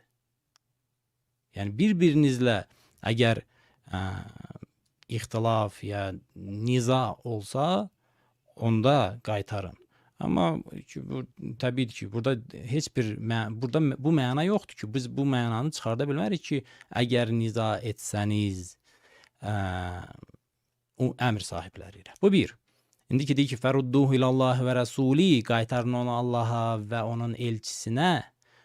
Bu da bunu niyə bu cür deyib Allah? O da ki, aydındır. Niyə? Çünki imamın dini yoxdur. İmam din gətirmir. İmam din gətirmir. Allah tərəfindən. Təzə şəriət gətirmir, təzə kitab gətirmir, təzə sünnə gətirmir. İmamın təzə sünnəsi yoxdur, təzə dini yoxdur, təzə vəhyi yoxdur ki, deyək ki, məsələn, o Qur'anı biz mükəmməlləşdirəcək, ya İslamı mükəmməlləşdirəcək bu dinlə, bu şəriətlə, bu kitabla. Xeyr, çün imam hökm verir Quran və sünnə əsasında, təbii ki, bizim mərcəmiz, o ki, biz ona müraciət etməliyik, bizim mərcəmiz Quran və sünnədir. Təbii, ona görə Allah burada buyurur ki, Fərudduhu ilallahi və rəsulihi. Çünki Peyğəmbərin sünnəsinin əsasında və Peyğəmbərin gətirdiyi kitabın əsasında imam hökm verir və təfsir edir və dini çatdırır insanlara. Özünün müstəqil dini yoxdur. O mucridir, müfəssirdir və mübəyyindir və s. O özünün dini yoxdur. Ona görə din o dindir ki, Peyğəmbər gətirib, din o dindir ki, Quranda bəyan olunub. O ki, buyurursunuz ki, burada umumi şəkildə hakimiyyət var. O da ki, ayənin özündən çıxmır. Niyə? Çünki ayədə biz görürük ki, siz buyurdunuz ki, niyə üçüncü dənə əti yoxdur? Niyə? Çünki 2 dəfə əti o demək buna işarə eləyir, bunu bəyan eləyir ki, əmr sahiblərinə itaət etmək əslində Peyğəmbərə itaət etmək. Heç bir fərqi yoxdur. Heç bir fərqi yoxdur. Eyni bir itaətdir. Orada ətf var. Ətf. Ətf yəni nə? Yəni mə'tuf və mə'tufun əleyh bir hökmdədir. Hökmlər nədir? Ətiudur. Orada bir dənə ətiu var ki, hər ikisinə nədir? Aiddir. Həm mə'tufa, həm mə'tufun əleyhə. Hər ikisinə bir hökm aiddir. O da bir ətiudur. Bəs ətiu ki, Peyğəmbər haqqında buyurulub, həmən ətiudur ki, ulul əmr sahibləri haqqında buyurulub. Bəli, Peyğəmbərə itaət etməklə Allaha itaət etmək, bunlar fərqlidir. Ona görə 2 dəfə buyurulub. Niyə fərqlidir? Çünki Allaha itaət etmək, onun bizatihdir, yəni onun özünə məxsusdur. Amma Peyğəmbərə itaət etmək üçün Allah buyurub, ona görə itaət etmək lazımdır Peyğəmbərə. Ona görə 2 dənə ətiu var. Amma əmr sahibləri ilə Peyğəmbərin arasında heç bir fərq yoxdur. Burada bir dənə ətiu var. Bəs, deməli, o əmr sahibləri elə bir şəxslərdir ki, onlara itaət etmək bərabərdir Peyğəmbərə itaət etməyə. Bu, ayədə bu deyilir. Bəs, o şəxslər hər bir hakim ola bilməz. Bu gərək məsum ola. Bu ayədən bu məna biz çıxarda bilirik ki, o üçün Peyğəmbər məsum idi, ona o cür itaət etmək vacib idi. Bəs bu şəxslərdə ki, Peyğəmbər hökmündədirlər itaətdə, gərək neyək? Gərək mütəqid olaq ki, gərək deyək ki, bunlar da məsumdur. Hər hakim ola bilməz. Gərək bunlar məsum olalar. Gərək bunlar ilahi məqama sahib olalar. Sonra buyurdunuz ki, niyə bu cür deməyib? Məsələn, fərudduhu ilallahi və rəsulihi və lə'immətil mə'sumin min bə'dihi. Niyə bu cür deməyib? Niyə o cür deməyib? Baxın, Quran bir cür kitabdır ki, orada kamil hər bir məna, hər bir məsələ kamil bir surətdə bəyan olunub. Kamil bir surətdə. Onu mükəmməlləşdirmək, məxsusən də insan onu mükəmməlləşdirə bilməz.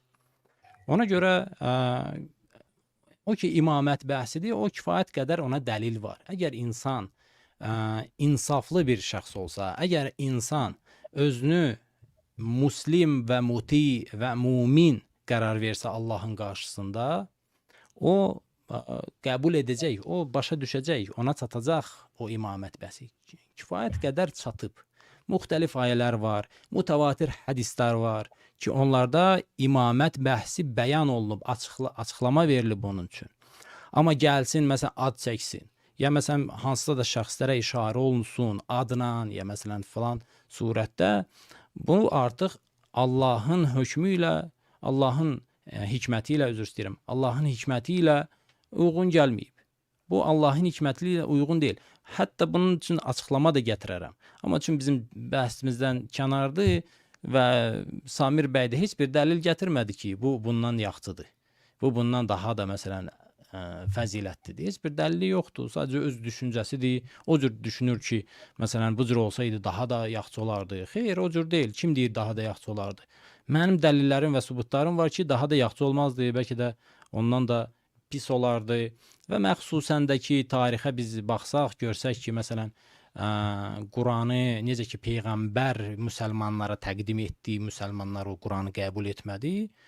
Bunun özü bir dəlildir ki, Allah ki bunun hamısını bilirdi və bilirdi ki, peyğəmbərin düşmənləri bu Quranı bir yığcam edəcəklər və ona görə orada ad gətirmək ki, onların xeyrinə olmasın, o qəsbkarların, o zalimlərin xeyrinə olmasın və onlar üçün məsələn ağır gəlsin bu adlar. Təbii ki, onları gətirməyib. Çünki necə ki peyğəmbər istəyirdi. Qurban. İndi qutardı vaxt. Samir bəy dözə bilmədi artıq. Özü qabağa düşdü. Dözə bilmədim çünki sizlə razılaşmışdıq ki, siz hər hansı bir təhqir və s. yola verməyəcəksiniz. Bəli, düzdür, mən təhqir etmədim ki. Peyğəmbərin düşmənləri və s. yəni bu cür bunlar həqiqətdir, bu təhqir deyil. Mən soruşdum. Samir bəy, üzr istəyirəm. Samir bəy, üzr istəyirəm. Bir dəqiqə səbr edin. Qurban bəy, vaxtınız qurtardı, səbr ediyorum bir dəqiqə. Biz sizinlə razılaşanda, bir var ki, kimə nədir? Dəqiqləşdirdik də, nə təhqirdir, nə təhqir deyildir. Sizin gətirdiyiniz misal başqa bir misal idi. Amma məsələn siz deyirsiniz ki, Əbu Bakır Əbu Bakır xilafətə deyildi. Mən də etiraz edəməzdim. Amma mən misal gətirəndə demək istəmirdim ki, bundan başqa söz demək olmaz. Vaxt gedir, misal üçün deyirəm. Misal üçün bir həm də vaxtınız həm də qurtarmışdı deyə mən elədim. Kamran nə üçün demədi, ona görə müdaxilə edim. Çünki vaxtın qurtarmadığına görə əslində dedim, amma o sözdə... Yox, vaxt açan qurtardı. 7 dəqiqə tamam oldu, dedim də. Kamran bəy, mən namaz gələcək, mən ona görə son bu... Bu hamısı da zapisdə var, hamısı zapisdə var. Çox gözəl, çox gözəl. 7 dəqiqəmi, son 7 dəqiqəmi istifadə etmək istəyirəm. Birincisi, bu nə üçün Allah Taala Quran ayədə açıq demir. Yəni bu Xomeynin o Kəşfül Əsrar kitabında ki gətirdiyi argument ki Allah deyir Quranda deyir əgər imaməti açıq-aşkar ifadə eləsəydi o zaman sahabələr mütləq təhrif edərdilər. Bu belə bir absurd argumenti bilmirəm. Buraxıram bizi dinləyənlər qulaq assınlar ki Allah əgər imaməti açıq-aşkar Quranda endirsəydi Kəşfül Əsrar kitabında deyir bunu. Mən ərəbcəsini oxumuşam. Deyir ki, o zaman sahabələr onu təhrif edər. Bu, ikincisi, ayədə çox aşkardır. Ayədə mən gətirdim nə üçün ola bilməz. Çünki ayədə o çox aşkardır. Deyir ki, əgər ixtilaf varsa, fərq yoxdur. İstəyir öz aranızda, istəyir əmirlə sizin aranızda. Münazaə varsa, o zaman qaytarırsınız kitaba, Allaha və Rasuluna. İkincisi argument nədir ki, bu ayədə o qəsd olunmaz. Çünki Allah Teala buyurur, Ati'ullaha və ati'ur Rasul və ulil əmri minkum. Bu ulul əmr sual verilir Qurban bəyə ki, qulaq asanlar da dinləsinlər. Bu ulul əmr ayə enərkən mövcud idi, yoxsa mövcud deyildi? Allah Rasulunun təyin etdiyi əmrlər bura daxildir, yoxsa daxil deyildir? Yəni, bu nöqtədir. Yəni, biz bilirik ki, Allah Teala mövcud olmayan bir şeyi həmin dövrdə xitab vaxtında olan insanlara əmr eləməz. Ayənin əksinə zahiri bunu dəlilət göstərir ki, o ulul əmr ayə indiyi vaxt mövcud idi o ulul əmr. Ki, möminlərə onlara itaat eləmək vacib idi. Əgər buradan məsumiyyət mənası anlaşılırsa, o zaman bu deməkdir ki, imamlar şeylə anlaşılır. Peyğəmbərin zamanında olan imamlar, yəni məsələn, Əli ibn Talib götürək, hətta Həsən və Hüseynin uşaq vaxtı, onlara itaət vacib idi, məsum idi, onlara itaət vacib idi. Halbuki, dediyimiz kimi, Bəyək Qurban özü dedi ki, eyni zamanda iki imam ola bilməz. Yəni, eyni zamanda həm Peyğəmbərə, eyni zamanda həm də Əliyə itaət vacib ola bilməz. Bir var ki, deyəsən ki, şeydən sonra olsun. Yəni, Peyğəmbərdən Aleyhisselatdan sonra oldu Əli bin Əbi Talib, ona itaət vacib oldu. Çünki məsələn, eyni zamanda Həsənlə Hüseynə eyni zamanda itaət vacib olamaz. Bunu şiələr özləri təsdiqləyirlər. Ona görə ayədən açıq-aşkar, ayənin zahiri budur ki, ulul əmr Peyğəmbərin sallallahu aleyhi ve sellem zamanında mövcud olan şəxslərdir ki, onlara Allah Teala buyurur itaət eləməyi. Ya itayəti burada əhl-i sünnətdən anladığı kimi anlayacağıq ki, burada itayət odur ki, şərtlidir. Yəni, şəriətə müxalif olmayan şeylərdə itaət eləməkdir. Ya da yox, şiələrin anladığı kimi ki, bu əmr sahibləri məsumdurlar, onlara hər bir şeydə itaət vacibdir. O zaman dediyim kimi bu ulul əmr ayə enərkən mövcud deyildi. Yəni o mənada ki, elə o məqam yox idi. Halbuki ayənin zahiri onu göstərir ki, Allah Teala buyurur, xitab edir. Müxatab ilk növbədə müxatab sahabelərdir. Peyğəmbərin sallallahu əleyhi və səlləm zamanında. Əgər onların zamanında bu ulul əmr yoxdursa, əgər onların zamanında bu ulul əmr yoxdursa ki, zahirən bu ayə dəlalətdir ki, vardır, mövcuddur. Ona görə bu bir ikinci, yəni mən nə üçün bu məqama toxunuram? Peyğəmbərin daha doğrusu bayaqla dediyim kimi Allah Teala əgər imaməti şiələrin anladığı kimi lütf vacib bir lütf kimi başa düşsəydi, o zaman mütləq bizdə Quranda açıq aşkar bir belə bir dəlil olardı. Lakin biz görürük ki, Quranda belə bir dəlil yoxdur. Və hətta Əl-Mufid, Əl-Ukberi kitabında Mufidə soruşurlar. Deyirlər ki, bizə Qurandan nas gətir. Ki, məsəl üçün Peyğəmbərdən sonra imamlığa dair nas gətirsin. Mufid deyir ki, İnnə zəlikə səbitun fi mucməlihi dunət tafsil minhu. Yəni, mucməldə var, deyir. Bayaqlar mən ona görə Qurbana qeyd edir ki, sənin gətirdiyin dəlillə zahir də deyil. Hətta Mufid özü təsdiqləyir ki, mucməldir.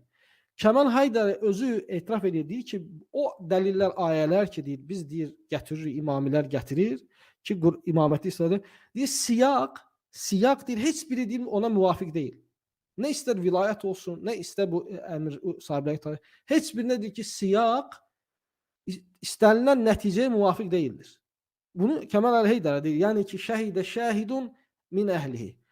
Yəni adam hələ də şiədir, yəni şiəliyi tərk eləmir. Gözlür görən nə vaxt tərk edir. Lakin bu onun şahididir. Yəni biri var ki, desə ki, bunu şiəliyə düşmən olan kəs deyir. Və Qurban özü də, Qurbanın özünün də arqument gətirmək tərzi onu göstərir. Ki, Qurban bir çətinliyə, yəni çətinliklə, hansısa bir yozum akrobatikası ilə oradan mənalar çıxartmalı oldu ki, bizə göstərsin ki, burada itaət var. Sonra da özü etiraf elədi. Yəni dedi ki, əgər Allah da açıq aşkar göndərsəydi, o zaman yəni sahabələri qəsd edərək onlar Quranı təhrif edərdilər, dəyişərdilər. Onlara ağır gələrdi, yəni ona görə yəni bu gözlənti. Bunu Xomeyninin arqumentidir. Lakin bu dediyim kimi bu əksinə bizim arqumenti dəstəkləyir ki, bu arqumentdə əsasən biz deyə bilərik ki, Quranda imamətə dair açıq aşkar bir şey yoxdur. Lakin dediyim kimi bizim müzakirəmiz burada bitmir, davam eləməlidir və təklif edirəm ki, biz müzakirəmizi inşallah təzə bir vaxt təyin eləyək. Əgər razısa Qurban bəy təbii ki, razısa, davam elə bu arqumentlərə davam elətdirək. Çünki belə başa düşürəm ki, maraqlı məqamlar olur. Bu maraqlı məqamları məncə dinləyicilərin də eşitməsi önəmlidir. Çünki bizdə vaxt girir, namaz vaxtı girir və Samir bəy, mən çıxış eləməyəcəm, 2 dənə söz demək istəyirəm, əgər icazə verirsəniz. Mən rədd eləməyə çalışmıram bu saatda sizin sözünüzü. Yəni rədd eləmirəm, ümumiyyətlə başqa bir məsələdir. Bizim bəhsimizə aid söz demək istəyirəm. O ki, dediniz, məsələn, o şəxslərə, sizin nəzərinizdə tutduğunuz şəxslərə, məsələn, təhqirli sözlər istifadə olunması. Mən buna, əgər bu cür ki, siz deyirsiniz, başa düşsəydim, mən heç vaxt razılaşmazdım. Çünki mənim bəzi əqidələrim var ki, bunlar qəsb ediblər, ki, bunlar zalim olublar, ki, bunlar Peyğəmbərlə düşmənçilik ediblər. Mənim bu cür əqidələrim var. Mən heç vaxt razı olmaram ki, siz mənə şərt qoyasınız ki... Yox, mən bilirəm sizin var. Elə şeylər var ki, mən bir insan haqqında bir şey inandıram, lakin bilirəm ki, onu ifadə etsəm təhqir olacaq onun üçün. Hər bir şey məqam var. Bizim müzakirəmizdə onu deməyə ehtiyac yoxdur bizim müzakirəmizdə. Siz sadəcə o deyə bilərdiniz ki... Niyə? Çox ehtiyac var. Çünki o düşmənçilik idi ki, səbəb oldu həmən əsərə. Nəyə səbəb oldu? Səbəb oldu ki, Quranı qəbul eləmədilər Peyğəmbərdən. Allaha mane oldu ki, Quranda açıq aşkar ayə indirsin. Allah insana ixtiyar verib, insan öz ixtiyarı ilə hərəkət edir və Allah bu ixtiyarı insandan almır. İnsanın əlindən bu ixtiyarı almır. Bu cür sünnəti yoxdur Allahın. Allah bəzi səbəblərlə, bəzi illətlərlə və məlullarla gətirir bu nəticə çıxardır ki, özü istəyir onu. Nəinki insanın ixtiyarını əlindən alsın. Bəli, Allah eləyə bilərdi ki, bütün insanları məcbur eləsin və hamı müslim olardı, mümin olardı. Amma Allahın sünnəti, sünnət Allah budur ki, insanın ixtiyarını almır. Bu bir. Bəhsdən kənarlaşırıq, yəni bu başqa bir bəhsdir. Bəli. Getməm lazımdır Qurban bəy. Samir müəllim, mən sözümü qurtarayım. Çünki birinci siz mühüm başladınız. məsələdir. Çox mühüm məsələdir. Qurban bəy. Samir Qurban müəllim. bəy, birinci siz başladınız. Ədalət prinsipi də sizdə Yox, də mən ədalət. çıxış eləmirəm. Mən çıxış eləmirəm Samir bəy. Mən çıxış eləmirəm. Yox, siz bunu səbəb olursunuz. Mən deyirəm ki, mən təhqir etmək, məsələn söymək, təhqir etmək, mən özüm müxalifəm. Mən razı deyiləm. Gələn müzakirəmizi izah eləyərsiniz. Yəni tələsirəm deyə onu görürəm. Gələn müzakirənizdə mütləq bunu ifadə eləyərsiniz. Bu bir. İkincisi də ki, Samir müəllim, qurtarıram, qısa, çox siz özünüz səbəb olursunuz ki, uzanır. Qısa şəkildə. İkincisi də ki, bizim dəlillərimiz burada Quran idi, əql idi və mütəvatir hədislər idi. O ki, alimlər nəsə deyir, nəsə demir. İndi mən gedim yoxlayım Kəmal Heydər həqiqətən onu deyib, deməyib. Siz düz başa düşmüsünüz, düz başa düşmürsünüz. Mənə lazım deyil, mənə maraqlı deyil Kəmal Heydər nə deyib, nə deməyib. Bizim əqlimiz qəşəng başa düşür ki, bizim özümüz qəşəng başa düşürük ayədə nə deyib. Mən onu da aydınlaşdırdım. Ona görə gələcəkdə təklif edirəm ki, biz bu cür məsələlərə toxunmayaq ki, məsələn, kim nə deyib orada. Mən ki, görürsünüz, sünni alimlərin sözlərini gətirmirəm. Bunu inşallah müzakirə eləyərik, yəni eləyərsiniz. Eybi yoxdur. Elə mən bu sözləri demək istəyirdim, tamam. Yəni mən tələsidirəm deyə Eybi yoxdur. Yaxşı yol. İnşallah belə deyə də səhnə arxası əlaqə saxlayarıq, gələn görüşümüzü müəyyən eləyərik inşallah. İnşallah. Allahın izni ilə. Və qulu hədə və əstəğfirullah li və lakum min kulli zəm əstəğfiru innehu huve gafurur rahim. Selamun aleyküm və rahmetullahi və berekatuhu. Və aleyküm əssalam və rəhmətullah və berekatuhu.